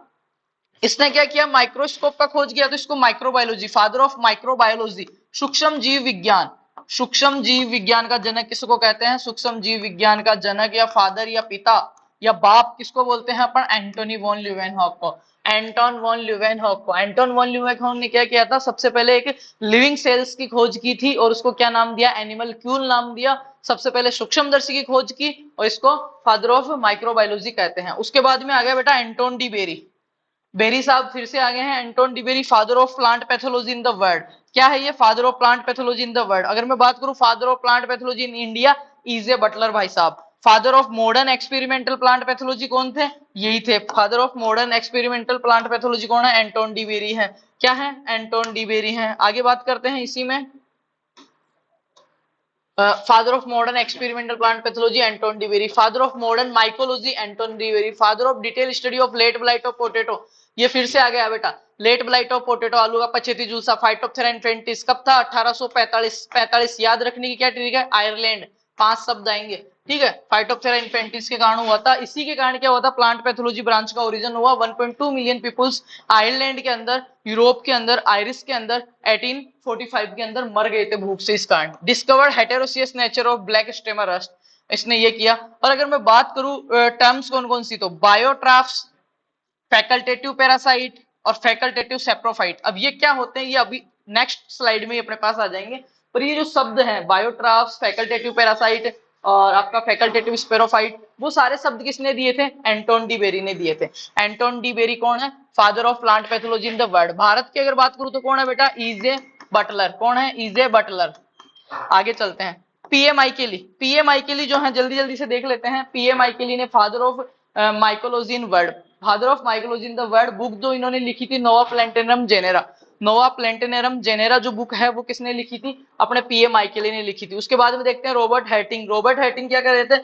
जो फॉरेस्ट प्लांट पैथोलॉजी, जितने भी फॉरेस्ट ट्रीज है अपने जंगल वाले जो पेड़ पौधे हैं, उनकी जो जितनी भी डिजीज वगैरह है वो किसने बताई थी? रॉबर्ट हैटिंग ने बताई थी। रॉबर्ट हैटिंग ने फॉरेस्ट प्लांट पैथोलॉजी। बात करें एचएम वार्ड की, तो एचएम वार्ड क्या थे? ट्रॉपिकल प्लांट पैथोलॉजी के जनक थे। उसके बाद में बात करें कैरोलस लीनियस, तो कैरोलस लीनियस को तो बायोलॉजी जो पढ़ता है बच्चा वो सब जानते हैं। कैरोलस लीनियस ने क्या किया था? गिव बाइनोमिकल नोमेनकल्चर, द्विनाम पद्धति जो थी ना आपकी, द्विनाम पद्धति, द्विनाम पद्धति वो किसने दी थी? कैरोलस लीनियस ने दी थी। और एक पुस्तक लिखी थी सिस्टेमा नेचर, सबसे महत्वपूर्ण सिस्टेमा नेचर। फादर ऑफ टैक्सोनॉमी भी इनको बोलते हैं, वर्गीकरण का जनक या वर्गीकी का जनक। जो बाइनोमिकल नोमेनकल्चर था, द्विनाम पद्धति थी, वो इन्होंने दी थी, ठीक है। उसके बाद में देखते हैं इन्होंने 2 बुक लिखी। पहली तो स्पेसीज प्लांटेनरम बुक थी। टिलेट, टिलेट क्या था? टिलेट ने पब्लिश पेपर ऑन बंट, जो बंट रोग होता है उसके ऊपर, स्मट या बंट जो रोग है वीट का, उसके ऊपर इन्होंने क्या किया था? पब्लिश किए थे पेपर। टिलेशिया टिटिशा इशू होता है, कवक होता है। प्रीवोस्ट क्या किया था? प्रीवोस्ट ने यूज ऑफ CuSO4 कॉपर का लिए बंट के कंट्रोल में, इन्होंने वो बताया था। Discover of life cycle of bunt fungus, bunt fungus की अगर लाइफ साइकिल के बारे में सबसे पहले डिस्कवर किया तो प्रीवोस्ट वैज्ञानिक था, उसने किया था। ब्रीफेल्ड ने क्या किया था, father of pure culture techniques. Pure culture techniques वो मैंने वीडियो क्लिप में लगा रखा है। प्योर टेक्निकल कल्चर्स क्या होता है, एक पौधा है, ठीक है, इस पौधे पे कोई डिजीज लग गया तो अपन क्या करते हैं, वहां जाके इस डिजीज को, जो उसका कोजल ऑर्गेनिज्म है, उसके सिम्टम्स या उसके बॉडी पार्ट्स को अपन लेके आते हैं। उसको लेके आके उसका अपन क्या करते हैं, आइसोलेशन करते हैं, उसको निकालते हैं उस पादप में से, और उसको क्या करते हैं, लेबोरेटरी कंडीशंस के अंदर उसको आर्टिफिशियल रूप से ग्रो करते हैं, और लास्ट में अपने को वो जीवाणु मिल रहा है, वायरस मिल रहा है, बैक्टीरिया मिल रहा है, क्या मिल रहा है, उसको लेके फिर से एक हेल्थी प्लांट में लेके जाते हैं और उसके अंदर छोड़ते हैं उसको। जब उसको उगाते हैं तो उसको बोलते हैं कल्चर मीडिया, ठीक है। रॉबर्ट कोच ने क्या किया था, father of microbial techniques on bacteriology, ठीक है, इसको छोड़ो। लुईस पास्चर, ल्यूवेनहॉक कहलाता है, डिस्कवर्ड, इसको भी छोड़ो। टीजे बुरिल जो था 1882 में क्या किया था, फर्स्ट बैक्टीरियल जो रोग है वो खोजा था, discovered first bacterial in plants.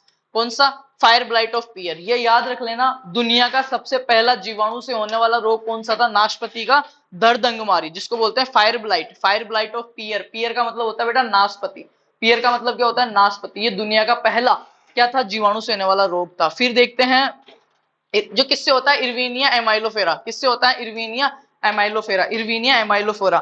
अब थोड़ा सा अपने जो भारत के वैज्ञानिक है उनके बारे में देख लेते हैं। एक आता है अपने केसी मेहता। भारत के अंदर जो गेहूं में रस्ट रोग होता है, रस्ट या रोली रोग होता है, केसी मेहता का नाम सुना होगा, करमचंद मेहता, केसी मेहता। इन्होंने क्या किया इंडिया के अंदर, ये अपना जो गेहूं का जो रस्ट रोग है, गेहूं का जो रस्ट या रोली रोग है, उसके बारे में सबसे ज्यादा जो बताया था वो केसी ने बताया था।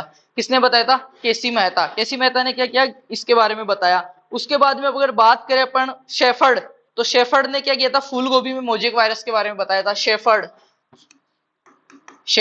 फूल गोभी जो है, फूल गोभी आपकी, उसमें मोजेक वायरस का जो द्विगुणन होता है, वायरस के द्विगुणन के बारे में बताया था शेफर्ड ने, है ना। और पहला कौन बताया मैंने, केसी मेहता। उसके बाद में अगर बात करूं बीबी मुंडक्कर, तो बीबी मुंडक्कर ने क्या किया था, कपास के अंदर जो कॉटन विल्ट है उसके काम किया था, बीबी मुंडक्कर।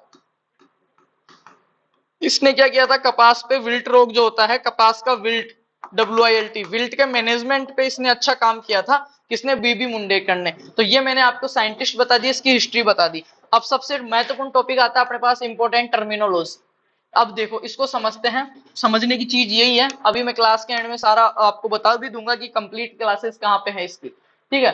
सबसे पहले देखते हैं डिजीज या रोग क्या होता है। इतनी देर से पढ़ रहे हैं पादप रोग, पर पादप रोग होता क्या है एक बार डिटेल्स में देख लेते हैं। डिजीज क्या होता है, देखो रोग एक हानिकारक प्रक्रम है। भाई रोग लगेगा, चाहे प्लांट में लगे, चाहे ह्यूमन में लगे, चाहे एनिमल में लगे, रोग लगेगा तो ऐसा तो है नहीं कि उससे अपने को कोई लाभ हो जाएगा। रोग क्या है, देखो टर्मिनोलॉजी, रोग एक हानिकारक प्रक्रम है जो लगातार होने वाली उत्तेजना के कारण होता है, जो लगातार होने वाली कॉन्सिनेंस जो है, उत्तेजना है, उसके कारण होता है, जिसके अंतर्गत क्या होता है, पादप पर हानिकारक व पीड़ादायक लक्षण प्रकट होते हैं। पादप पर पीड़ादायक और हानिकारक लक्षण, इस लाइन को समझना। रोग एक हानिकारक प्रक्रम है, रोग चाहे मेरे लगे चाहे पौधे के लगे, वो हमेशा लॉसेस करेगा। और ऐसा नहीं कि कोई वायरस, जीवाणु, बैक्टीरिया या कोजल ऑर्गेनिज्म जो रोग कारक है, आते ही अपने पास रोग लगा दिया।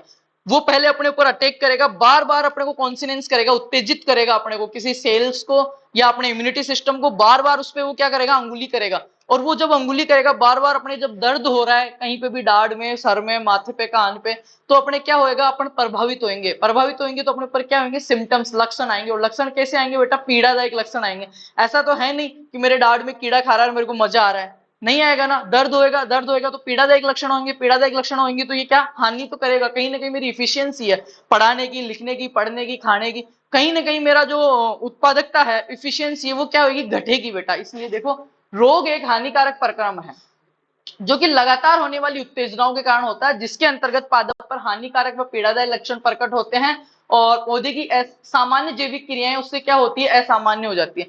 डिजीज इज है अपन कह सकते हैं माल फंक्शनिंग प्रोसेस। क्या है बेटा, एक माल फंक्शनिंग प्रोसेस है, हानिकारक प्रक्रम है, ठीक है।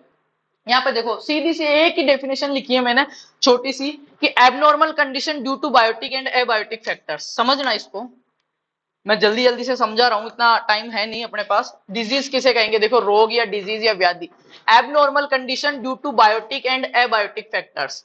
ये एक पौधा है बेटा, और इसमें कोई भी एबनॉर्मल कंडीशन आई है, एबनॉर्मल एबनॉर्मल का मतलब होता है असामान्यता। अब वो असामान्यता कोई सी भी हो सकती है, मेटाबॉलिक प्रोसेस में भी हो सकती है, जैसे कि मैं यहाँ पे आपको बात करूं कि उसका प्रकाश संश्लेषण कम हो गया, भोजन बनाना बंद कर दिया उसने, कुछ भी उसके अंदर ऐसी चीज हो गई जिससे इसका लॉस हो रहा है, इसको पीड़ा हो रही है, इस पे हानिकारक लक्षण प्रकट हो रहे हैं, तो वो रोग कहलाता है। और रोग किसके कारण हो सकता है? देखो, एबनॉर्मल कंडीशन, पौधे के अंदर ऐसी कोई असामान्यता आ रही है, एबनॉर्मल कंडीशन, ड्यू टू का मतलब होता है कारण, किसके कारण? बायोटिक और एबायोटिक फैक्टर्स। हो सकता है इस पौधे को जो तकलीफ हो रही है, जो माल फंक्शनिंग प्रोसेस हो रहा है, जो इस पे पीड़ादायक लक्षण प्रकट हो रहे हैं, जो इसमें हानि हो रही है, जिसमें लगातार उत्तेजना कॉन्टिनेंस हो रही है, कंटिन्यूस माल फंक्शनिंग प्रोसेस हो रही है, हो सकता है उसके पीछे दो रीजन हो। कौन सा? बायोटिक, बायोटिक, या दूसरा हो सकता है एबायोटिक, हो सकता है कोई जैविक। जैविक में, बायोटिक में क्या आता है बेटा? लिविंग ऑर्गेनिज्म आते हैं, लिविंग ऑर्गेनिज्म कोई सजीव चीज है, कोई सजीव। तो सजीव में क्या क्या आएगा? अभी जब अपन आगे पढ़ेंगे तो देखेंगे, आपका जो जीवाणु, कवक, ये सब किस में आएंगे? सजीव में आएंगे। और निर्जीव में कौन से आएंगे? एबायोटिक। हो सकता है, जरूरी नहीं कोई आदमी ही, मेरे रोग हो रहा है तो उसमें जरूरी नहीं, मेरे पौधे में कोई रोग हो रहा है तो जरूरी नहीं वो किसी लिविंग ऑर्गेनिज्म से ही हो रहा हो, किसी सजीव से हो रहा हो, वो निर्जीव से भी हो सकता है। निर्जीव जैसे कैसे? कल इतनी गर्मी थी, मेरे को लू लग गई, उल्टी दस्त हो गए, तो ये उल्टी दस्त हुए, ये क्या हुआ? बार बार मेरा जी घबरा रहा, तभी तो उल्टी हुई। तो ये क्या हुआ? लगातार कॉन्सिनेंस कर रहा है, माल फंक्शनिंग प्रोसेस, हानिकारक है, पीड़ा मेरे को हो रही है, दर्द मेरे को हो रहा है, तो ये क्या हो गया? एक रोग हो गया। और ये कैसे हो सकता है? एबायोटिक फैक्टर से भी हो सकता है। एबायोटिक फैक्टर्स का अगर मैं बात करूं तो नॉन लिविंग जो ऑर्गेनिज्म होते हैं, या मैं कह सकता हूं नॉन लिविंग फैक्टर्स जो होते हैं, जिनको अपन कह सकते हैं सजीव, एक होते हैं निर्जीव। तो निर्जीव में कौन कौन से आएंगे? एनवायरमेंटल फैक्टर्स आपके आ सकते हैं, ठीक है, क्लाइमेट फैक्टर्स आपके आ सकते हैं, जैसे टेम्परेचर हो गया, लाइट हो गई, ठीक है, ड्राइनेस हो गई, ज्यादा वेटनेस हो गई, वो सारे किस में आएंगे? उसमें आएंगे। अभी मैं सिर्फ डिजीज की डेफिनेशन आपको समझाने की कोशिश कर रहा हूं कि रोग एक हानिकारक प्रक्रम जो लगातार होने वाली कॉन्सिनेंस या उत्तेजना के कारण होता है, जिसके कारण पौधा क्या करता है? पीड़ादायक हानिकारक लक्षण प्रकट करता है और पौधे में हानि होती है, उसको रोग कहते हैं। और ये किस किस वजह से हो सकता है? दो वजह से हो सकता है, वन ऑफ बायोटिक और सेकंड एबायोटिक, जीवित या निर्जीव, सजीव या निर्जीव, ठीक है, लिविंग या नॉन लिविंग। दो कारण हो सकते हैं कि पौधे के अंदर एबनॉर्मलिटी आ रही है। और पौधे में एबनॉर्मलिटी आएगी तो क्या होगी? या तो उसकी जो माल फंक्शनिंग जो मेटाबॉलिक प्रोसेस है, मेटाबॉलिक प्रोसेस क्या होती है? आपका प्रकाश संश्लेषण, फोटोसिंथेसिस, रेस्पिरेशन, श्वसन, और फूड जो भोजन बनाता है प्रकाश की उपस्थिति में, क्लोरोफिल जब अपने को प्रोसेस होती है सारी, और भोजन, एटीपी, ऊर्जा, एनर्जी जो बनाता है वो नहीं बना पाएगा, या उसमें कहीं ना कहीं उसमें दिक्कत आ रही है, तो वो क्या कहूंगा? इसमें एबनॉर्मलिटी आ गई यार, ये सामान्य रूप से काम नहीं कर रहा है। ठीक है, आगे देखते हैं डिजीज की definition. Abnormal condition due to biotic and abiotic factors. उसके बाद में देखो डिसऑर्डर। अब मैंने दो चीज बताई कि ये मेरा स्वस्थ प्लांट है, हेल्थी प्लांट है, और नॉर्मल कंडीशन में। अगर ये एबनॉर्मल कंडीशन में जा रहा है, इसमें कोई असामान्यता हो रही है, तो उसके पीछे दो रीजन हो सकते हैं। पहला तो हो सकता है जीवित, जिसको मैंने बोला बायोटिक या लिविंग। दूसरा मैंने बोला निर्जीव, एबायोटिक या फिर नॉन लिविंग। तो अगर बायोटिक, ओनली बायोटिक से हो रहा है तो वो डिजीज कहलाएगा, पर अगर एबायोटिक से कह रहा है तो वो क्या कहलाएगा? डिसऑर्डर कहलाएगा, जिसको अपन बोलते हैं दैहिक विकार। जैसे मैंने बताऊं, फूल गोभी में मोलिबिडिनम, मोलिबिडेनम की कमी से वीपटेल रोग हो जाता है फूल गोभी में, पढ़ा है सबने। तो उसको मैं रोग नहीं कहूंगा, उसको अपन क्या बोलते हैं? फूल गोभी का दैहिक विकार या डिसऑर्डर बताओ। वैसे ही फूल गोभी के अंदर अगर किसी वायरस से, मोजेक वायरस से कोई रोग हो रहा है तो उसको क्या कहेंगे? रोग कहेंगे। रोग क्यों कहा? क्योंकि वायरस आ गया, और वायरस क्या है? सजीव और निर्जीव के बीच की योजक कड़ी है। मैं कह सकता हूं कि वायरस जैसे ही किसी के टच में जाएगा तो वो क्या हो जाएगा? लिविंग में बदल जाएगा। और जब लिविंग ऑर्गेनिज्म से या इन्फेक्शन करके, देखो ये पौधा है, इस पे कोई भी इन्फेक्शन वाली चीज आ रही है, इसका मतलब इन्फेक्शन हो रहा है, संक्रमण हो रहा है, सारी चीज प्रोसेस टू प्रोसेस हो रही है, इसका मतलब मैं कह सकता हूँ लिविंग चीज है। नॉन लिविंग होती है ना, इन्फेक्शन नहीं होता, या तो उसकी अधिकता होती है, उसकी कम होती भाई, या तो टेम्परेचर या न्यूट्रिएंट्स आपके पोषक तत्व हैं, तो पोषक तत्वों की कमी से या नॉन लिविंग चीजों से, नॉन इन्फेक्शियस चीजों से जो रोग होते हैं उनको अपन रोग नहीं क्या बोलते हैं? डिसऑर्डर बोलते हैं। देखो, disease causes by non infectious और एबायोटिक एजेंट्स। एबायोटिक एजेंट में क्या आते हैं? दो ही तो एजेंट होते हैं, बायोटिक, एबायोटिक। एबायोटिक एजेंट में क्या आते हैं? नॉन लिविंग आते हैं, जैसे पोषक तत्व की कमी, तापमान, एनवायरमेंटल, ये हो गया। समझ में आ गया? रोग, और अगर ये प्रश्न आता है आपके पास कि रोग और दैहिक विकार, डिजीज और डिसऑर्डर क्या होते हैं? डिजीज हमेशा जो होएगा ना, abnormal condition due to biotic और एबायोटिक दोनों से, बायोटिक और एबायोटिक दोनों से हो सकती है, पर disorder only abiotic, non infectious और नॉन लिविंग से होगा हमेशा। याद रखना डिसऑर्डर, जैसे कि पोषक तत्वों की कमी वगैरह। अब देखो पैथोजन क्या है, बहुत शॉर्ट में समझेंगे और बहुत जल्दी जल्दी करते हैं अपन। अभी चौथे टॉपिक में आए हैं, अपने को 16 टॉपिक है, ठीक है। पैथोजन क्या होता है? पैथोजन मैंने बताया, जब डेफिनेशन पढ़ रहे थे तो अपन एक चीज बताई थी मैंने, कॉजेस, उसका फैक्टर, रोग किससे लग रहा है, उसका फैक्टर जो होता है, कारक जो होता है, उसको पैथोजन बोलते हैं। देखो, any agent that cause disease, ऐसा कोई भी एजेंट, या ऐसा कोई भी कारक जो क्या कर रहा है, any agent that causes disease, जो क्या कर रहा है, रोग को फैलाने वाले कारक को ही रोग कारक या पैथोजन कहते हैं। रोग कारक तीन प्रकार के हो सकते हैं। पहला हो सकता है बेटा जैविक, मतलब बायोटिक, सजीव हो सकता है। दूसरा मैंने बताया यहाँ डिसऑर्डर के अंदर ही कि disease causes by non infectious और एबायोटिक या नॉन लिविंग, दूसरा हो सकता है बेटा एबायोटिक आपका। और तीसरा क्या हो सकता है बेटा, मीजोबायोटिक, सजीव, निर्जीव और बीज का। तीन ही तो होते हैं भाई, कोई पौधे में रोग फैल रहा है तो तीन ही मेजर उसके एजेंट हो सकते हैं भाई। एक तो हो सकता है जिंदा, एक हो सकता है मरा हुआ, और एक हो सकता है ना तो जिंदा ना मरा हुआ। जैसे युगलिना है अपनी, वो क्या है वो मेरे को आप कमेंट करके बता देना।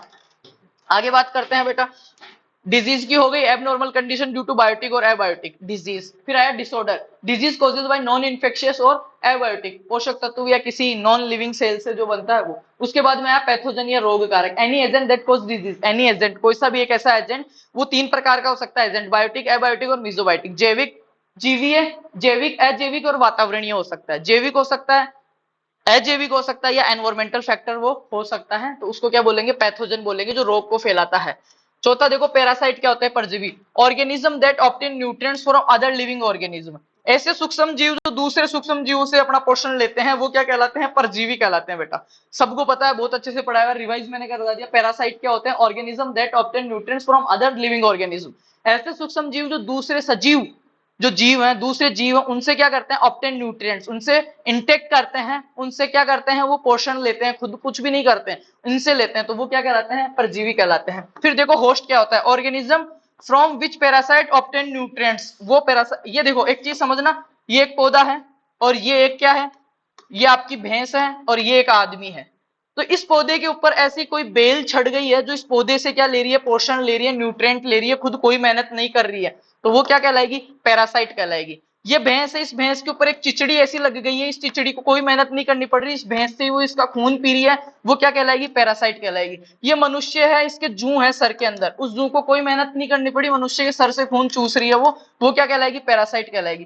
पर ये पौधा जो इसको पोषण दे रहा है, ये भैंस जो इस चिचड़ी को पोषण दे रही है, ये मनुष्य जो इस जू को पोषण दे रहा है, वो क्या कहलाएगा, होस्ट कहलाएगा बेटा। क्या कहलाएगा, होस्ट कहलाएगा। यहाँ पे देखो ऑर्गेनिज्म, ऐसा जीव from which parasite obtain nutrients, जिससे पैरासाइट अपना पोषण ले रहा है, वो होस्ट कहलाता है। दो ही चीज होती है समझना, ये क्या है, होस्ट है, और ये क्या है, पैरासाइट है। ये होस्ट है, ये पैरासाइट है। ये पैरासाइट आके इसके ऊपर बैठ गया और इससे न्यूट्रिएंट्स ले रहा है, दोनों क्या है, लिविंग है, इससे न्यूट्रिएंट्स ले रहा है, इससे न्यूट्रिएंट्स, तो जो न्यूट्रिएंट्स लेता है वो तो कहलाता है पैरासाइट। यहाँ पे देखो organism that obtain nutrients, obtain मतलब ग्रहण करा, फ्रॉम अदर लिविंग, ये भी जिंदा है, ये भी जिंदा है, ये बेटा यहाँ पे आके बैठ गया और इससे न्यूट्रिएंट्स ले रहा था, ये कहलाएगा बेटा पैरासाइट। और जिसके ऊपर आके बैठा है, जिससे ये ले रहा है, जो इसको दे रहा है, वो क्या कहलाएगा, होस्ट कहलाएगा। आगे चलते हैं, साइन क्या होता है, देखो साइन या चिन्ह क्या होता है, जल्दी जल्दी देखते हैं।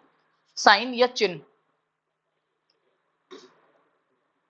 साइन या चिन्ह, पैथोजन और it's part present on host, ये क्या है, होस्ट मैंने बताया नीचे वाला होता है, और ये जो ऊपर ले रहा है, जो रोग फैलाने के लिए आ रहा है, वायरस हो, जीवाणु हो, कोई भी हो, वो पौधे के ऊपर आ रहा है, और वो अगर अपने को पौधे के ऊपर क्या दिख लिया, पैथोजन और इट्स पार्ट, उसका कोई ऐसा भाग अपने को दिख गया पैथोजन के ऊपर, तो उसको अपन क्या कहेंगे, साइन कहेंगे। फिर देखो सिम्टम किसे कहेंगे, इंटरनल और external reaction produce the plant as a result of disease, ऐसे बाहरी और आंतरिक लक्षण, लक्षण किसे कहेंगे, देखो सिम्टम किसे कहते हैं, इंटरनल और एक्सटर्नल, ऐसे बाहरी और आंतरिक लक्षण, ऐसे बाहरी और आंतरिक लक्षण, एक्सटर्नल और इंटरनल रिएक्शंस, ऐसी रिएक्शन या ऐसी प्रतिक्रियाएं एक पौधे के अंदर, ऐसी बाहरी और आंतरिक प्रतिक्रियाएं प्रोड्यूस बाय द प्लांट, जो क्या होती है, एक पौधा ऐसी आंतरिक और बाह्य क्रियाएं प्रोड्यूस करता है plant as a result of disease, उसमें कोई एबनॉर्मल कंडीशन हो रही है, उसमें कोई रोग लग रहा है, और उस रोग के कारण पौधे के अंदर जो बाहरी और आंतरिक प्रतिक्रियाएं उसकी है, रेस्पॉन्स उसका है। बाहरी प्रतिक्रिया में तो क्या आएगा, जो अपनों को आंखें से दिख रहा है, लाइक पत्ती सूख गई, मुरझा गई, जल गई, पीले धब्बे हो गए, ये तो हो गया बाहरी। आंतरिक में क्या आएगा, वो प्रकाश संश्लेषण बंद कर दिया, वो सूखने लग गया, वो गिरने लग गया, आंतरिक जो मेटाबॉलिक प्रोसेस होती है वो। तो इन दोनों के अंदर कोई भी रिएक्शन दिख रहा है अपने को, किसके द्वारा, प्रोड्यूस द डिजीज, ठीक है, produce the plant by result of disease, उस रोग के लगने के कारण पौधे के अंदर जो आंतरिक और बाहरी परिवर्तन या अपने को जो प्रतिक्रिया जो दिख रही है, रिएक्शंस जो दिख रही है, वो क्या कहलाती है? सिम्टम्स कहलाती है। सिंड्रोम क्या कहलाता है? ग्रुप ऑफ सिम्टम्स, एक साथ बहुत सारे लक्षण पौधे पे दिख रहे हैं। पौधा पीला भी पड़ रहा है, पौधे की पत्ती भी सूख रही है, पौधा गिरने भी लग गया, पौधा मुरझाने भी लग गया, पौधे में उत्पादन भी नहीं हो रहा, उसको क्या कहेंगे? सिंड्रोम कहेंगे। ग्रुप ऑफ सिम्टम्स, बहुत सारे लक्षणों का एक जगह होना ग्रुप ऑफ सिम्टम्स कहलाता है। इन्फेक्शन क्या कहलाता है? देखो, संक्रमण, पैथोजन का होस्ट पे आना, establishment of pathogen in the host. मैंने बताया कोरोना में अपन कहते थे इन्फेक्शन, वायरस था, मास्क क्यों लगाते थे? ताकि इन्फेक्शन ना हो सके। अपन क्या थे? होस्ट थे, और वो कोरोना वायरस क्या था? पैरासाइट था। तो वो अपने ऊपर आ गया, अपने ऊपर आके अपने ऊपर रहने लग गया, एस्टेब्लिशमेंट खुद को कर लिया, उसको क्या कहेंगे? इन्फेक्शन कहेंगे। कोई भी रोग होता है, इन्फेक्शन होता है अपने, वो कैसे होता है? सबसे पहले जो अपना पैरासाइट है, पैरासाइट को ही यहाँ पे पैथोजन कह सकता हूं। तो यहाँ पे देखो, पैथोजन का, पैरासाइट का, पैथोजन का होस्ट पे आना, या establishment of pathogen in the host. और होस्ट कौन है? ये प्लांट है अपना होस्ट, और ये क्या है? रोग फैलाने वाला कारक है। अब ये कारक हो सकता है जीवाणु हो सकता है वायरस हो सकता है कवक है, हो सकता है ये लिविंग हो सकता है ये नॉन लिविंग हो सकता है ये एनवायरमेंटल हो।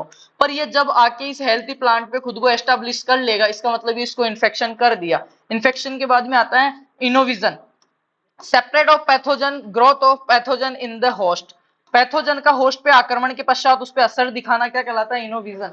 सबसे पहले तो वायरस आएगा या कोई भी जो पैथोजन है वो आएगा, उसके बाद में खुद को एस्टेब्लिशमेंट करेगा, आते उसके टच में आ गया मतलब इन्फेक्शन हो गया, टच में आके खुद को अंदर ही अंदर उसके घुसा के वृद्धि कर रहा है, मतलब इनोविजन हो रहा है। उसके बाद में क्या आएगा? इनोकुलम। इनोकुलम क्या होता है? Part of pathogen which come into contact the host and capable of establishment infection. पौधे के टच में आके उसके अंदर घुस के उन जो इन्फेक्शन फैला रहा है, वो सारी चीज किसमें आएगी बेटा? आपकी इनोकुलम के अंदर आएगी। अब देखो, पैथोजेनेसिटी, दो चीज होती है, पैथोजेनेसिटी और पैरासाइट, समझना। पैथोजन की रोग फैलाने की क्षमता व गुणों को पैथोजेनेसिटी कहते हैं। पैथोजन किसको बोल रहे थे? Any agent that cause disease. Any agent, कोई सा भी एक एजेंट है जो पौधों में रोग फैलाता है, any agent that cause disease, वो क्या कहलाता है? आपका पैथोजन कहलाता है। बैठ जाओ, आप बैठ जाओ, अभी सर थोड़ी आए, ठीक है, बैठ जाओ आप, है ना। देखो, पैथोजेनेसिटी, पैथोजेनेसिटी, पैथोजन मतलब any agent that cause disease, है ना। कोई भी ऐसा कारक जो रोग फैला रहा है उसको क्या करेंगे? पैथोजन। और उसमें कितनी क्षमता है, एबिलिटी और कैपेसिटी ऑफ पैथोजन, एबिलिटी क्षमता और कैपेसिटी, ठीक है, उसकी कितनी योग्यता है एक स्वस्थ पौधे को, हेल्थी प्लांट को इन्फेक्टेड करने की, उसमें रोग फैलाने की, उसको क्या कहूंगा? पैथोजेनेसिटी या रोग जनकता कहूंगा। देखो, पैथोजन की रोग फैलाने की क्षमता व गुणों को पैथोजेनेसिटी कहते हैं। कैपेसिटी और एबिलिटी, कैपेसिटी मतलब क्षमता, एबिलिटी मतलब योग्यता, of pathogen to cause of a disease, एक पैथोजन की वो क्षमता जो एक पौधे के अंदर रोग फैला सकती है, उसको अपन क्या कहते हैं? पैथोजेनेसिटी कहते हैं। पैरासाइट क्या होता है? देखो, पैरासाइट, पैरासाइट, बायोट्राफ, ये टर्म्स किसने दी थी? मैंने स्टार्टिंग में बताया था। पैरासाइट क्या होता है? देखो, obtain nutrient from other living host. Obtain nutrient, parasite वो होते हैं जो होस्ट से या किसी अन्य, पैरासाइट क्या होते हैं? परजीवी।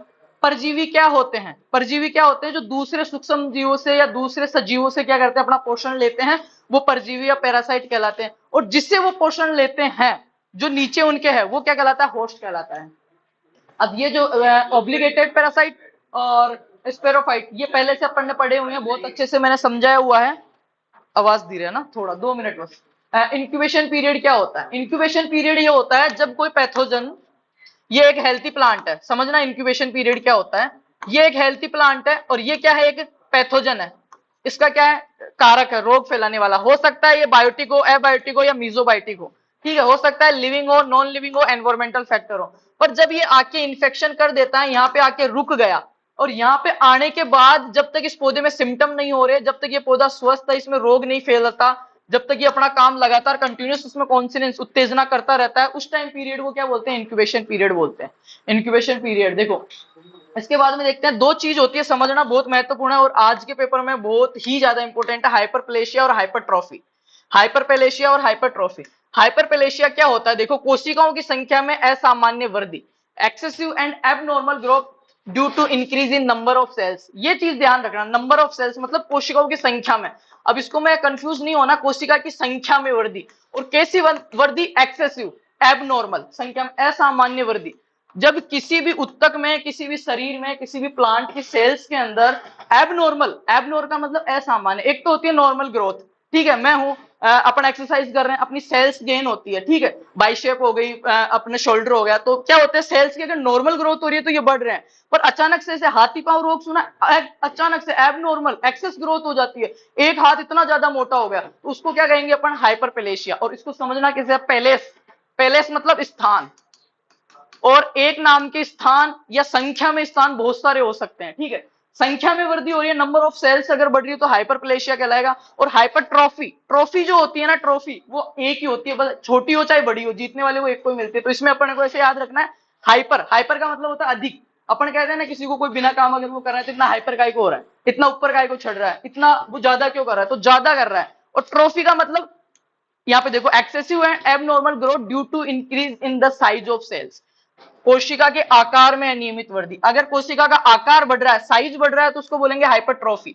इसको ऐसे याद रखना ट्रॉफी से, कि ट्रॉफी छोटी या बड़ी एक ही होती है, आकार परिवर्तन हो सकता है या तो कम या ज्यादा, ठीक है, तो ट्रॉफी से यह याद रहेगा हाइपरट्रॉफी मतलब एबनॉर्मल ग्रोथ, किसके अंदर, due to increase in the size of, दो चीज होती है डिक्रीज और इंक्रीज, डिक्रीज का मतलब घटना, इंक्रीज का मतलब बढ़ना। क्या बढ़ रहा है, साइज ऑफ सेल, अगर किसी प्लांट के अंदर, किसी टिश्यू के अंदर अगर साइज ऑफ सेल बढ़ रहा है अचानक से, तो उसको बोलेंगे हाइपरट्रॉफी, और नंबर ऑफ सेल अगर बढ़ रही है तो उसको बोलेंगे हाइपरप्लेशिया। आगे देख लेते हैं, वेक्टर क्या होता है, individual that transmitted pathogen from one place to another place. समझना अब, रोग कारक क्या था जो पौधे के अंदर रोग फैला रहा था, मैंने अभी बताया, any agent that cause disease, any agent, ऐसा कोई भी एजेंट जो पौधे में रोग फैला रहा है उसको क्या बोलेंगे, पैथोजन या रोग कारक। पर वाहक क्या होता है, ये स्वस्थ पादप है, ये क्या है, वायरस है या कोई भी बैक्टीरिया है, ये खुद चल के तो यहाँ पे आएगा नहीं, जो इसको लेके आएगा यहाँ पे, इसको जो यहाँ पे लेके आएगा वो क्या कहलाएगा, वेक्टर कहलाएगा। इंडिविजुअल दे ट्रांसमिट, ट्रांसमिट का मतलब होता है उसमें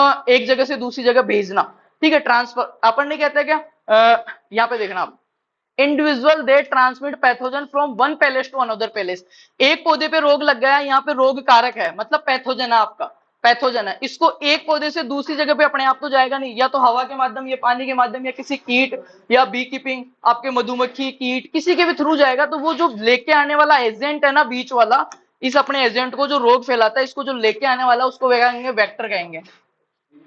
रोग कारक को एक जगह से दूसरी जगह पर फैलाने वाला जो होता है वो वेक्टर कहलाता है। आगे देखो, जैसे कि व्हाइट फ्लाई, एग्जाम्पल किसका देखते हैं अपन, व्हाइट फ्लाई, एक सेकेंड,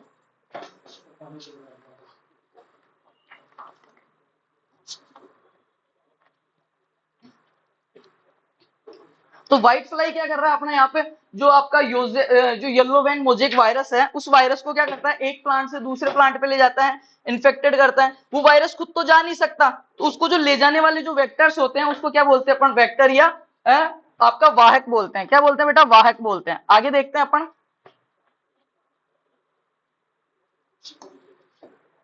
इटियोलोशन और क्लोरोसिस, दो चीज होती है, एक तो होती है पांडुरिता, आपने पढ़ा होगा पांडुरिता, पौधे की पत्तियों का पीला पड़ जाना, yellowing in plants due to absence of light. पौधा है अपन, आपने देखा होगा मनी प्लांट वगैरह उगाते हैं घर के अंदर, जो पौधे लगते हैं, ऑर्नामेंटल जो प्लांट्स लगते हैं, सजावटी पौधे सीढ़ियों में पड़े रहते हैं, उनको अगर धूप नहीं मिलती तो उनकी पत्तियां पीली हो जाती है, उनको लाइट नहीं मिलती, उजाला नहीं मिलता, और तो पत्तियां पीली हो जाती है, उसको क्या बोलते हैं, पांडुरिता। क्लोरोसिस क्या होता है, आपका जो क्लोरोफिल जो है, क्लोरोफिल का सबसे मुख्य अवयव क्या है, मैग्नीशियम। एक क्वेश्चन आया था पहले पीएटी में कि एक पौधे की हरी पत्ती को जलाएंगे अपन तो लास्ट में क्या बचेगा, कौन सा पोषक तत्व बचेगा, मैग्नीशियम। जो क्लोरोफिल होता है उसका सबसे जो मुख्य कंपोनेंट होता है, मेन कंपोनेंट अवयव होता है, वो मैग्नीशियम होता है। अगर मैग्नीशियम या क्लोरोफिल की कमी से पौधे के अंदर पीलापन आ रहा है तो इसको तो बोलेंगे क्लोरोसिस, हरीमहीनता, हरीमहीनता। लेकिन पांडुरिता क्या होती है, पौधे में प्रकाश की कमी से, पौधे को लाइट नहीं मिल रही, प्रॉपर उजाला नहीं मिल रहा, फिर अगर वो पीलापन हो रहा है तो अपन उसको क्या बोलेंगे, तो फिर अपन उसको क्या बोलेंगे बेटा, पांडुरिता बोलेंगे। दो चीज हो गए। नेक्रोसिस क्या होता है, सबको पता है, उत्तक्षय, किसी एक स्पेशल जगह पे पौधे के उत्तकों का मर जाना नेक्रोसिस कहलाता है, ठीक है। Located date, lock listed date, lock listed का मतलब क्या होता है, अपन नहीं कहते लोकेशन भेज दे, प्रॉपर लोकेशन मतलब एक जगह पे, प्रॉपर एक जगह पे क्या होती है, death of cells and tissues. ये पौधे की पत्ती है, इसमें प्रॉपर इस जगह कोई डिजीज लगा, कुछ भी हुआ, इस जगह क्या हुआ, उसकी सिराओं के पास में वहां के उत्तक और वहां की कोशिकाएं मर गई, उसको क्या मैं कहूंगा, नेक्रोसिस कहूंगा। क्या कहूंगा, नेक्रोसिस। अब देखते हैं पैथोवार क्या होता है। पैथोवार वो होते हैं एक विशेष प्रकार का जीवाणु समूह जो विशेष रोगों को ही फैलाता है। ऐसा ऐसा जैसे जेंथोमोनास हो गया, जेंथोमोनास सिट्राई, जेंथोमोनास सिट्राई जो है ना वो हमेशा नींबू वर्गीय में ही रोग फैलाएगा, दूसरे में नहीं फैलाएगा। स्पेसिफिक हो गया ना, उसको बोलते हैं पीवी या पैथोवार बोलते हैं। क्या बोलते हैं? पीवी या pathovar. Xanthomonas axonopodis P V citri. P V का मतलब ये होता है pathovar. A subdivision of pathogen bacteria which infect a particular species. एक स्पेशल स्पीसीज पे ही रोग फैलाते हैं, उनको पीवी या पैथोवार बोलते हैं। लाइक इसका एग्जांपल यहाँ है जेंथोमोनास एक्सोनोपोडिस पीवी सिट्राई। ये सिट्रस कैंकर फैलाएगा सिर्फ नींबू के अंदर, दूसरे के अंदर नहीं फैलाएगा। ये क्या हो गया? एक स्पेसिफिक अपने पास क्या हो गया? अपना एजेंट हो गया, अपन कह सकते हैं अपना पैथोजन हो गया, जिसको क्या बोलेंगे? पीवी या पैथोवार। अब बात करते हैं क्लासिफिकेशन ऑफ डिजीज, रोगों का वर्गीकरण। यहां से बड़ा क्वेश्चन आता है बेटा आपके क्लासिफिकेशन ऑफ डिजीज। चार प्रकार से हमने क्लासिफिकेशन किया है डिजीज का। पहला क्लासिफिकेशन है वो based on causal organism. Causal organism क्या है? रोग कारक, या अपन कह सकते हैं इसको पैथोजन। वेक्टर जिसको कहते हैं, फैलाने वाले के आधार पर रोग कितने प्रकार के होते हैं। भाई रोगों का वर्गीकरण पढ़ रहे हैं, क्लासिफिकेशन ऑफ डिजीज, पर अपन पढ़ रहे हैं फैलाने वाले के आधार पर। फैलाने वाले के आधार पर मैंने बताया कि रोग फैल रहा है और कोई भी वेक्टर है तो वो तीन प्रकार का हो सकता है, बायोटिक, मीजोबायोटिक और एनवायरमेंटल हो सकता है। Biotic, mesobiotic. देखो रोग कारक या पैथोजन के आधार पर। पैथोजन क्या होता है? Any agent that cause disease, जो रोग को फैलाता है उसको पैथोजन कहते हैं, रोग कारक। और अपन पढ़ रहे हैं रोग कारक, फैलाने के आधार पर रोगों का वर्गीकरण तो तीन प्रकार का होता है, बायोटिक, मीजोबायोटिक और एबायोटिक।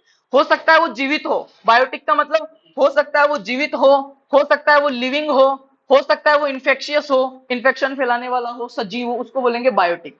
तो बायोटिक में कौन कौन से आएंगे? जितने भी आपके फंगल डिजीज है, कवक से होने वाले जो रोग हैं, वो सारे कवक क्या सजीव ही तो है भाई। कवक में सारी प्रोसेस होती है, कवक क्या है? सजीव है। पढ़ क्या रहे हैं? रोग फैलाने के आधार पे।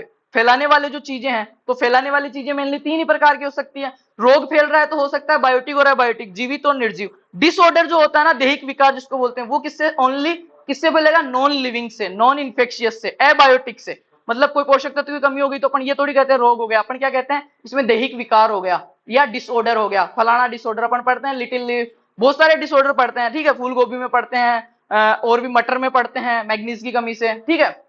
अपन पशुओं के अंदर बात करें तो उनमें भी पढ़ते हैं कैल्शियम फीवर, ठीक है, मिल्क फीवर, कैल्शियम की कमी से, वो पोषक तत्व की कमी से हुआ, उसके लिए कोई बैक्टीरिया, कोई विषाणु, कोई कवक वो नहीं है, तो अपन उसको किसमें? उपापचयी रोगों में पढ़ते हैं।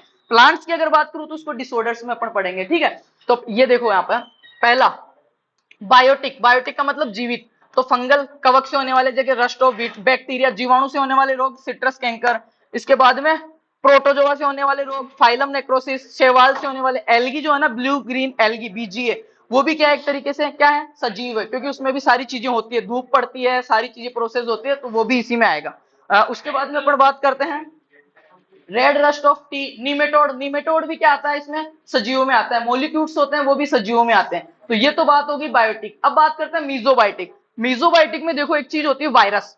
वायरस को क्या बोलते हैं? सजीव और निर्जीव के बीच की योजक कड़ी। आवाज मत करो भाई, 2-5 मिनट बस, थोड़ा सा टॉपिक रहा, सर आएंगे तब तक क्लास कर लेंगे। मैं बता रहा हूं रोग फैलाने वाले जो होते हैं, रोग फैलाने वाले को बोलते हैं बैक्टीरिया, सॉरी वेक्टर बोलते हैं। रोग फैलाने वाला जो कारक है पैथोजन, उसको लेके जाने वाला, one place to another place transmit जो करता है उसको वेक्टर बोलते हैं, और जो रोग फैलाता है उसको क्या बोलते हैं? फैक्टर या पैथोजन। अपन बात कर रहे हैं पैथोजन के हिसाब से रोग फैलाने वाले कितने प्रकार के हो सकते हैं। मैंने बताया 3 प्रकार के हो सकता है। पहला मैंने बताया बायोटिक या जीवित।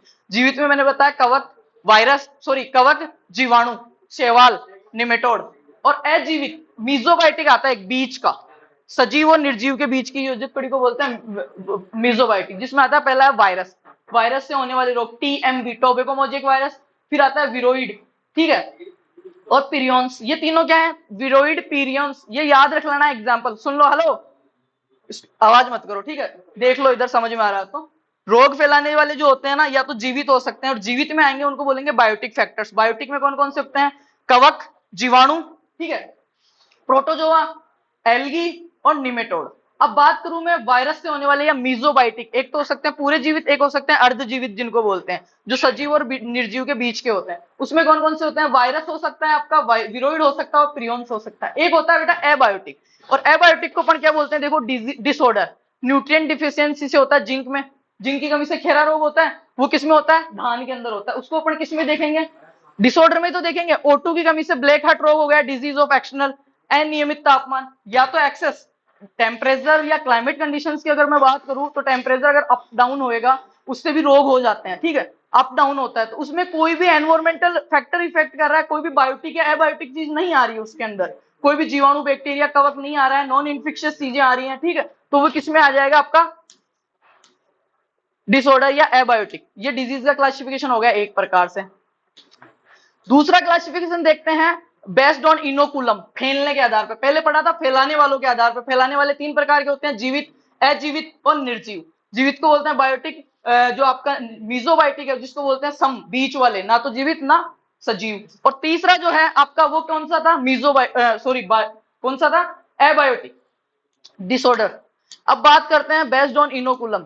तो तीन प्रकार से रोग फैल सकता है अपने पास। एक तो हो सकता है सोइल बोर्न, मृदा जनित रोग हो सकता है। 5-10 मिनट में सर आगे क्या, ठीक है सर भेज दो। सोइल बोर्न डिजीज हो गया, एक हो गया सीड बोर्न हो गया, एक हो गया एयरबोर्न। तीन प्रकार से हो सकता है। एक तो कि मृदा से फैलने वाले रोग कारक जो पैथोजन है वो पहले से सोइल में अवेलेबल है, और जैसे आपने सीड डाला, जैसे जर्मिनेशन होने वाला था वहीं से रोग लग गया, तो वो होता है सोइल बोर्न डिजीज। जैसे कि रूट, सड़न, रोट और कॉलर है ना। इसमें विल्ट है, डंपिंग ऑफ है, लेट ब्लाइट ऑफ पोटैटो है। लेट ब्लाइट ऑफ पोटैटो पता है 1845, आयरलैंड फेमाइन, ठीक है, फाइटोप्थेरा इन्फेंटिस, आयरलैंड में अकाल पड़ा था, 1.2 मिलियन लोग मर गए थे स्टारवेशन, भूख के कारण। और वहीं से क्या हुआ था, प्लांट पैथोलॉजी जो ब्रांच उसका ओरिजिन हुआ था, और किसने किया था, एंटोन डी बेरी ने किया था, ठीक है। आगे देखते हैं सीड बोन, जो बीज से होते हैं, जैसे कि बंट, स्मट, टंडू, ये सारे जो रोग है ना ये बीज में रहते हैं। एक होता है एयर, हवा के द्वारा रोग फैलते हैं, वाइन, ठीक है। इसमें कौन सा आता है, powder mildew, downy mildew, rust बागी। क्लासिफिकेशन ऑफ डिजीज, अब डिजीज का क्लासिफिकेशन देखो एक्यूरेंस, फैलने के आधार पे, कितनी तीव्रता से फैल रहा है उसके आधार पे। एक होता है एंडेमिक रोग, स्थानिक रोग।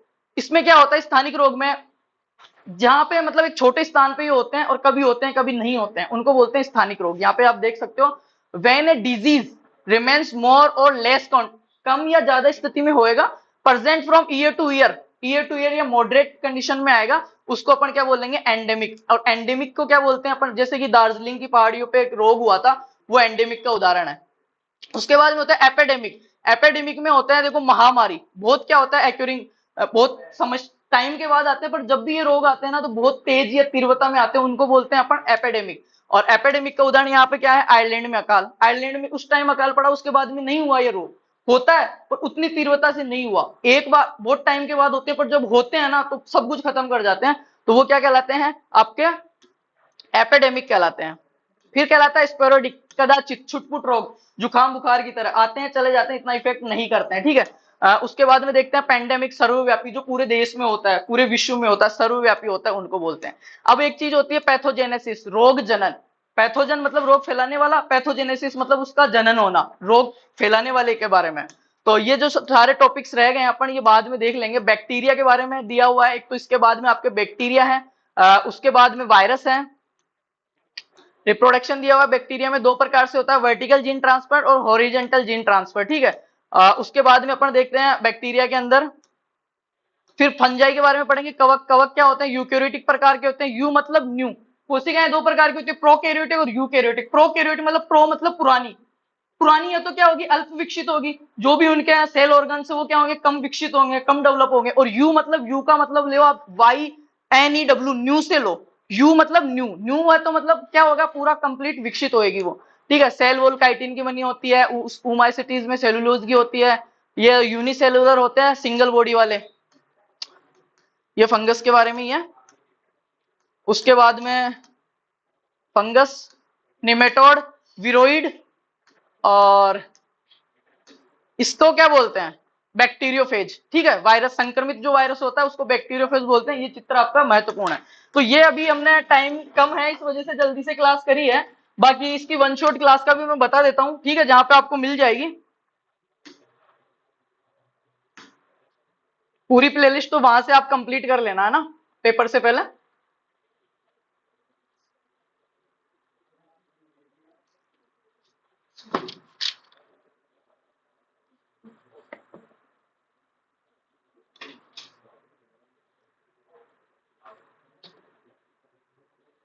तो जैसे आप प्लेलिस्ट में जाओगे ना अपने चैनल पे, वहां पे एक तो मिलेगी आपको वरदान सेकंड सेमेस्टर, जिसमें ऑलरेडी 5 सब्जेक्ट की क्लासें हो सकती है। सेकंड नंबर पे जो मिलेगी वो मिलेगी plant pathology second semester, BSc agriculture honours के लिए सेकंड सेमेस्टर। और ये 6 दिन कमेटी जो आईसीआर का नया सिलेबस है ना उसके अकॉर्डिंग है, और इसमें लगभग 70% सिलेबस कंप्लीट है इन 5 वीडियोस में, जो आपके 16 टॉपिक्स हैं वो।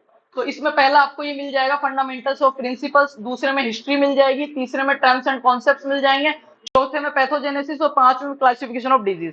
ये 5 रोग है, आपके पेपर से पहले ये 5 क्लास है, ये और ये वन शॉट क्लास देख के जाते हैं, लगभग 85 से 90% मैटर यहीं से कवर होता है। पहले भी जो 5 सब्जेक्ट करे हैं, सिंगल क्वेश्चन भी उससे बाहर नहीं है। और ये आप देख सकते हो, फाइनल टाइम पे रिवाइज करने के लिए, क्विक रिमाइंडर के लिए मैंने ये क्लास करवा दी है। बाकी सभी को बेस्ट ऑफ लक, आराम से दे के आना। लिखना कैसे है वो सारी चीजें ऑलरेडी बता रखी है, लास्ट पेपर है। आई थिंक 3 क्रेडिट सब्जेक्ट है, जितने नंबर लाओगे उसके 3 गुना जुड़ेंगे, तो बहुत अच्छे से आपको करके आना। Thank you so much, best of luck.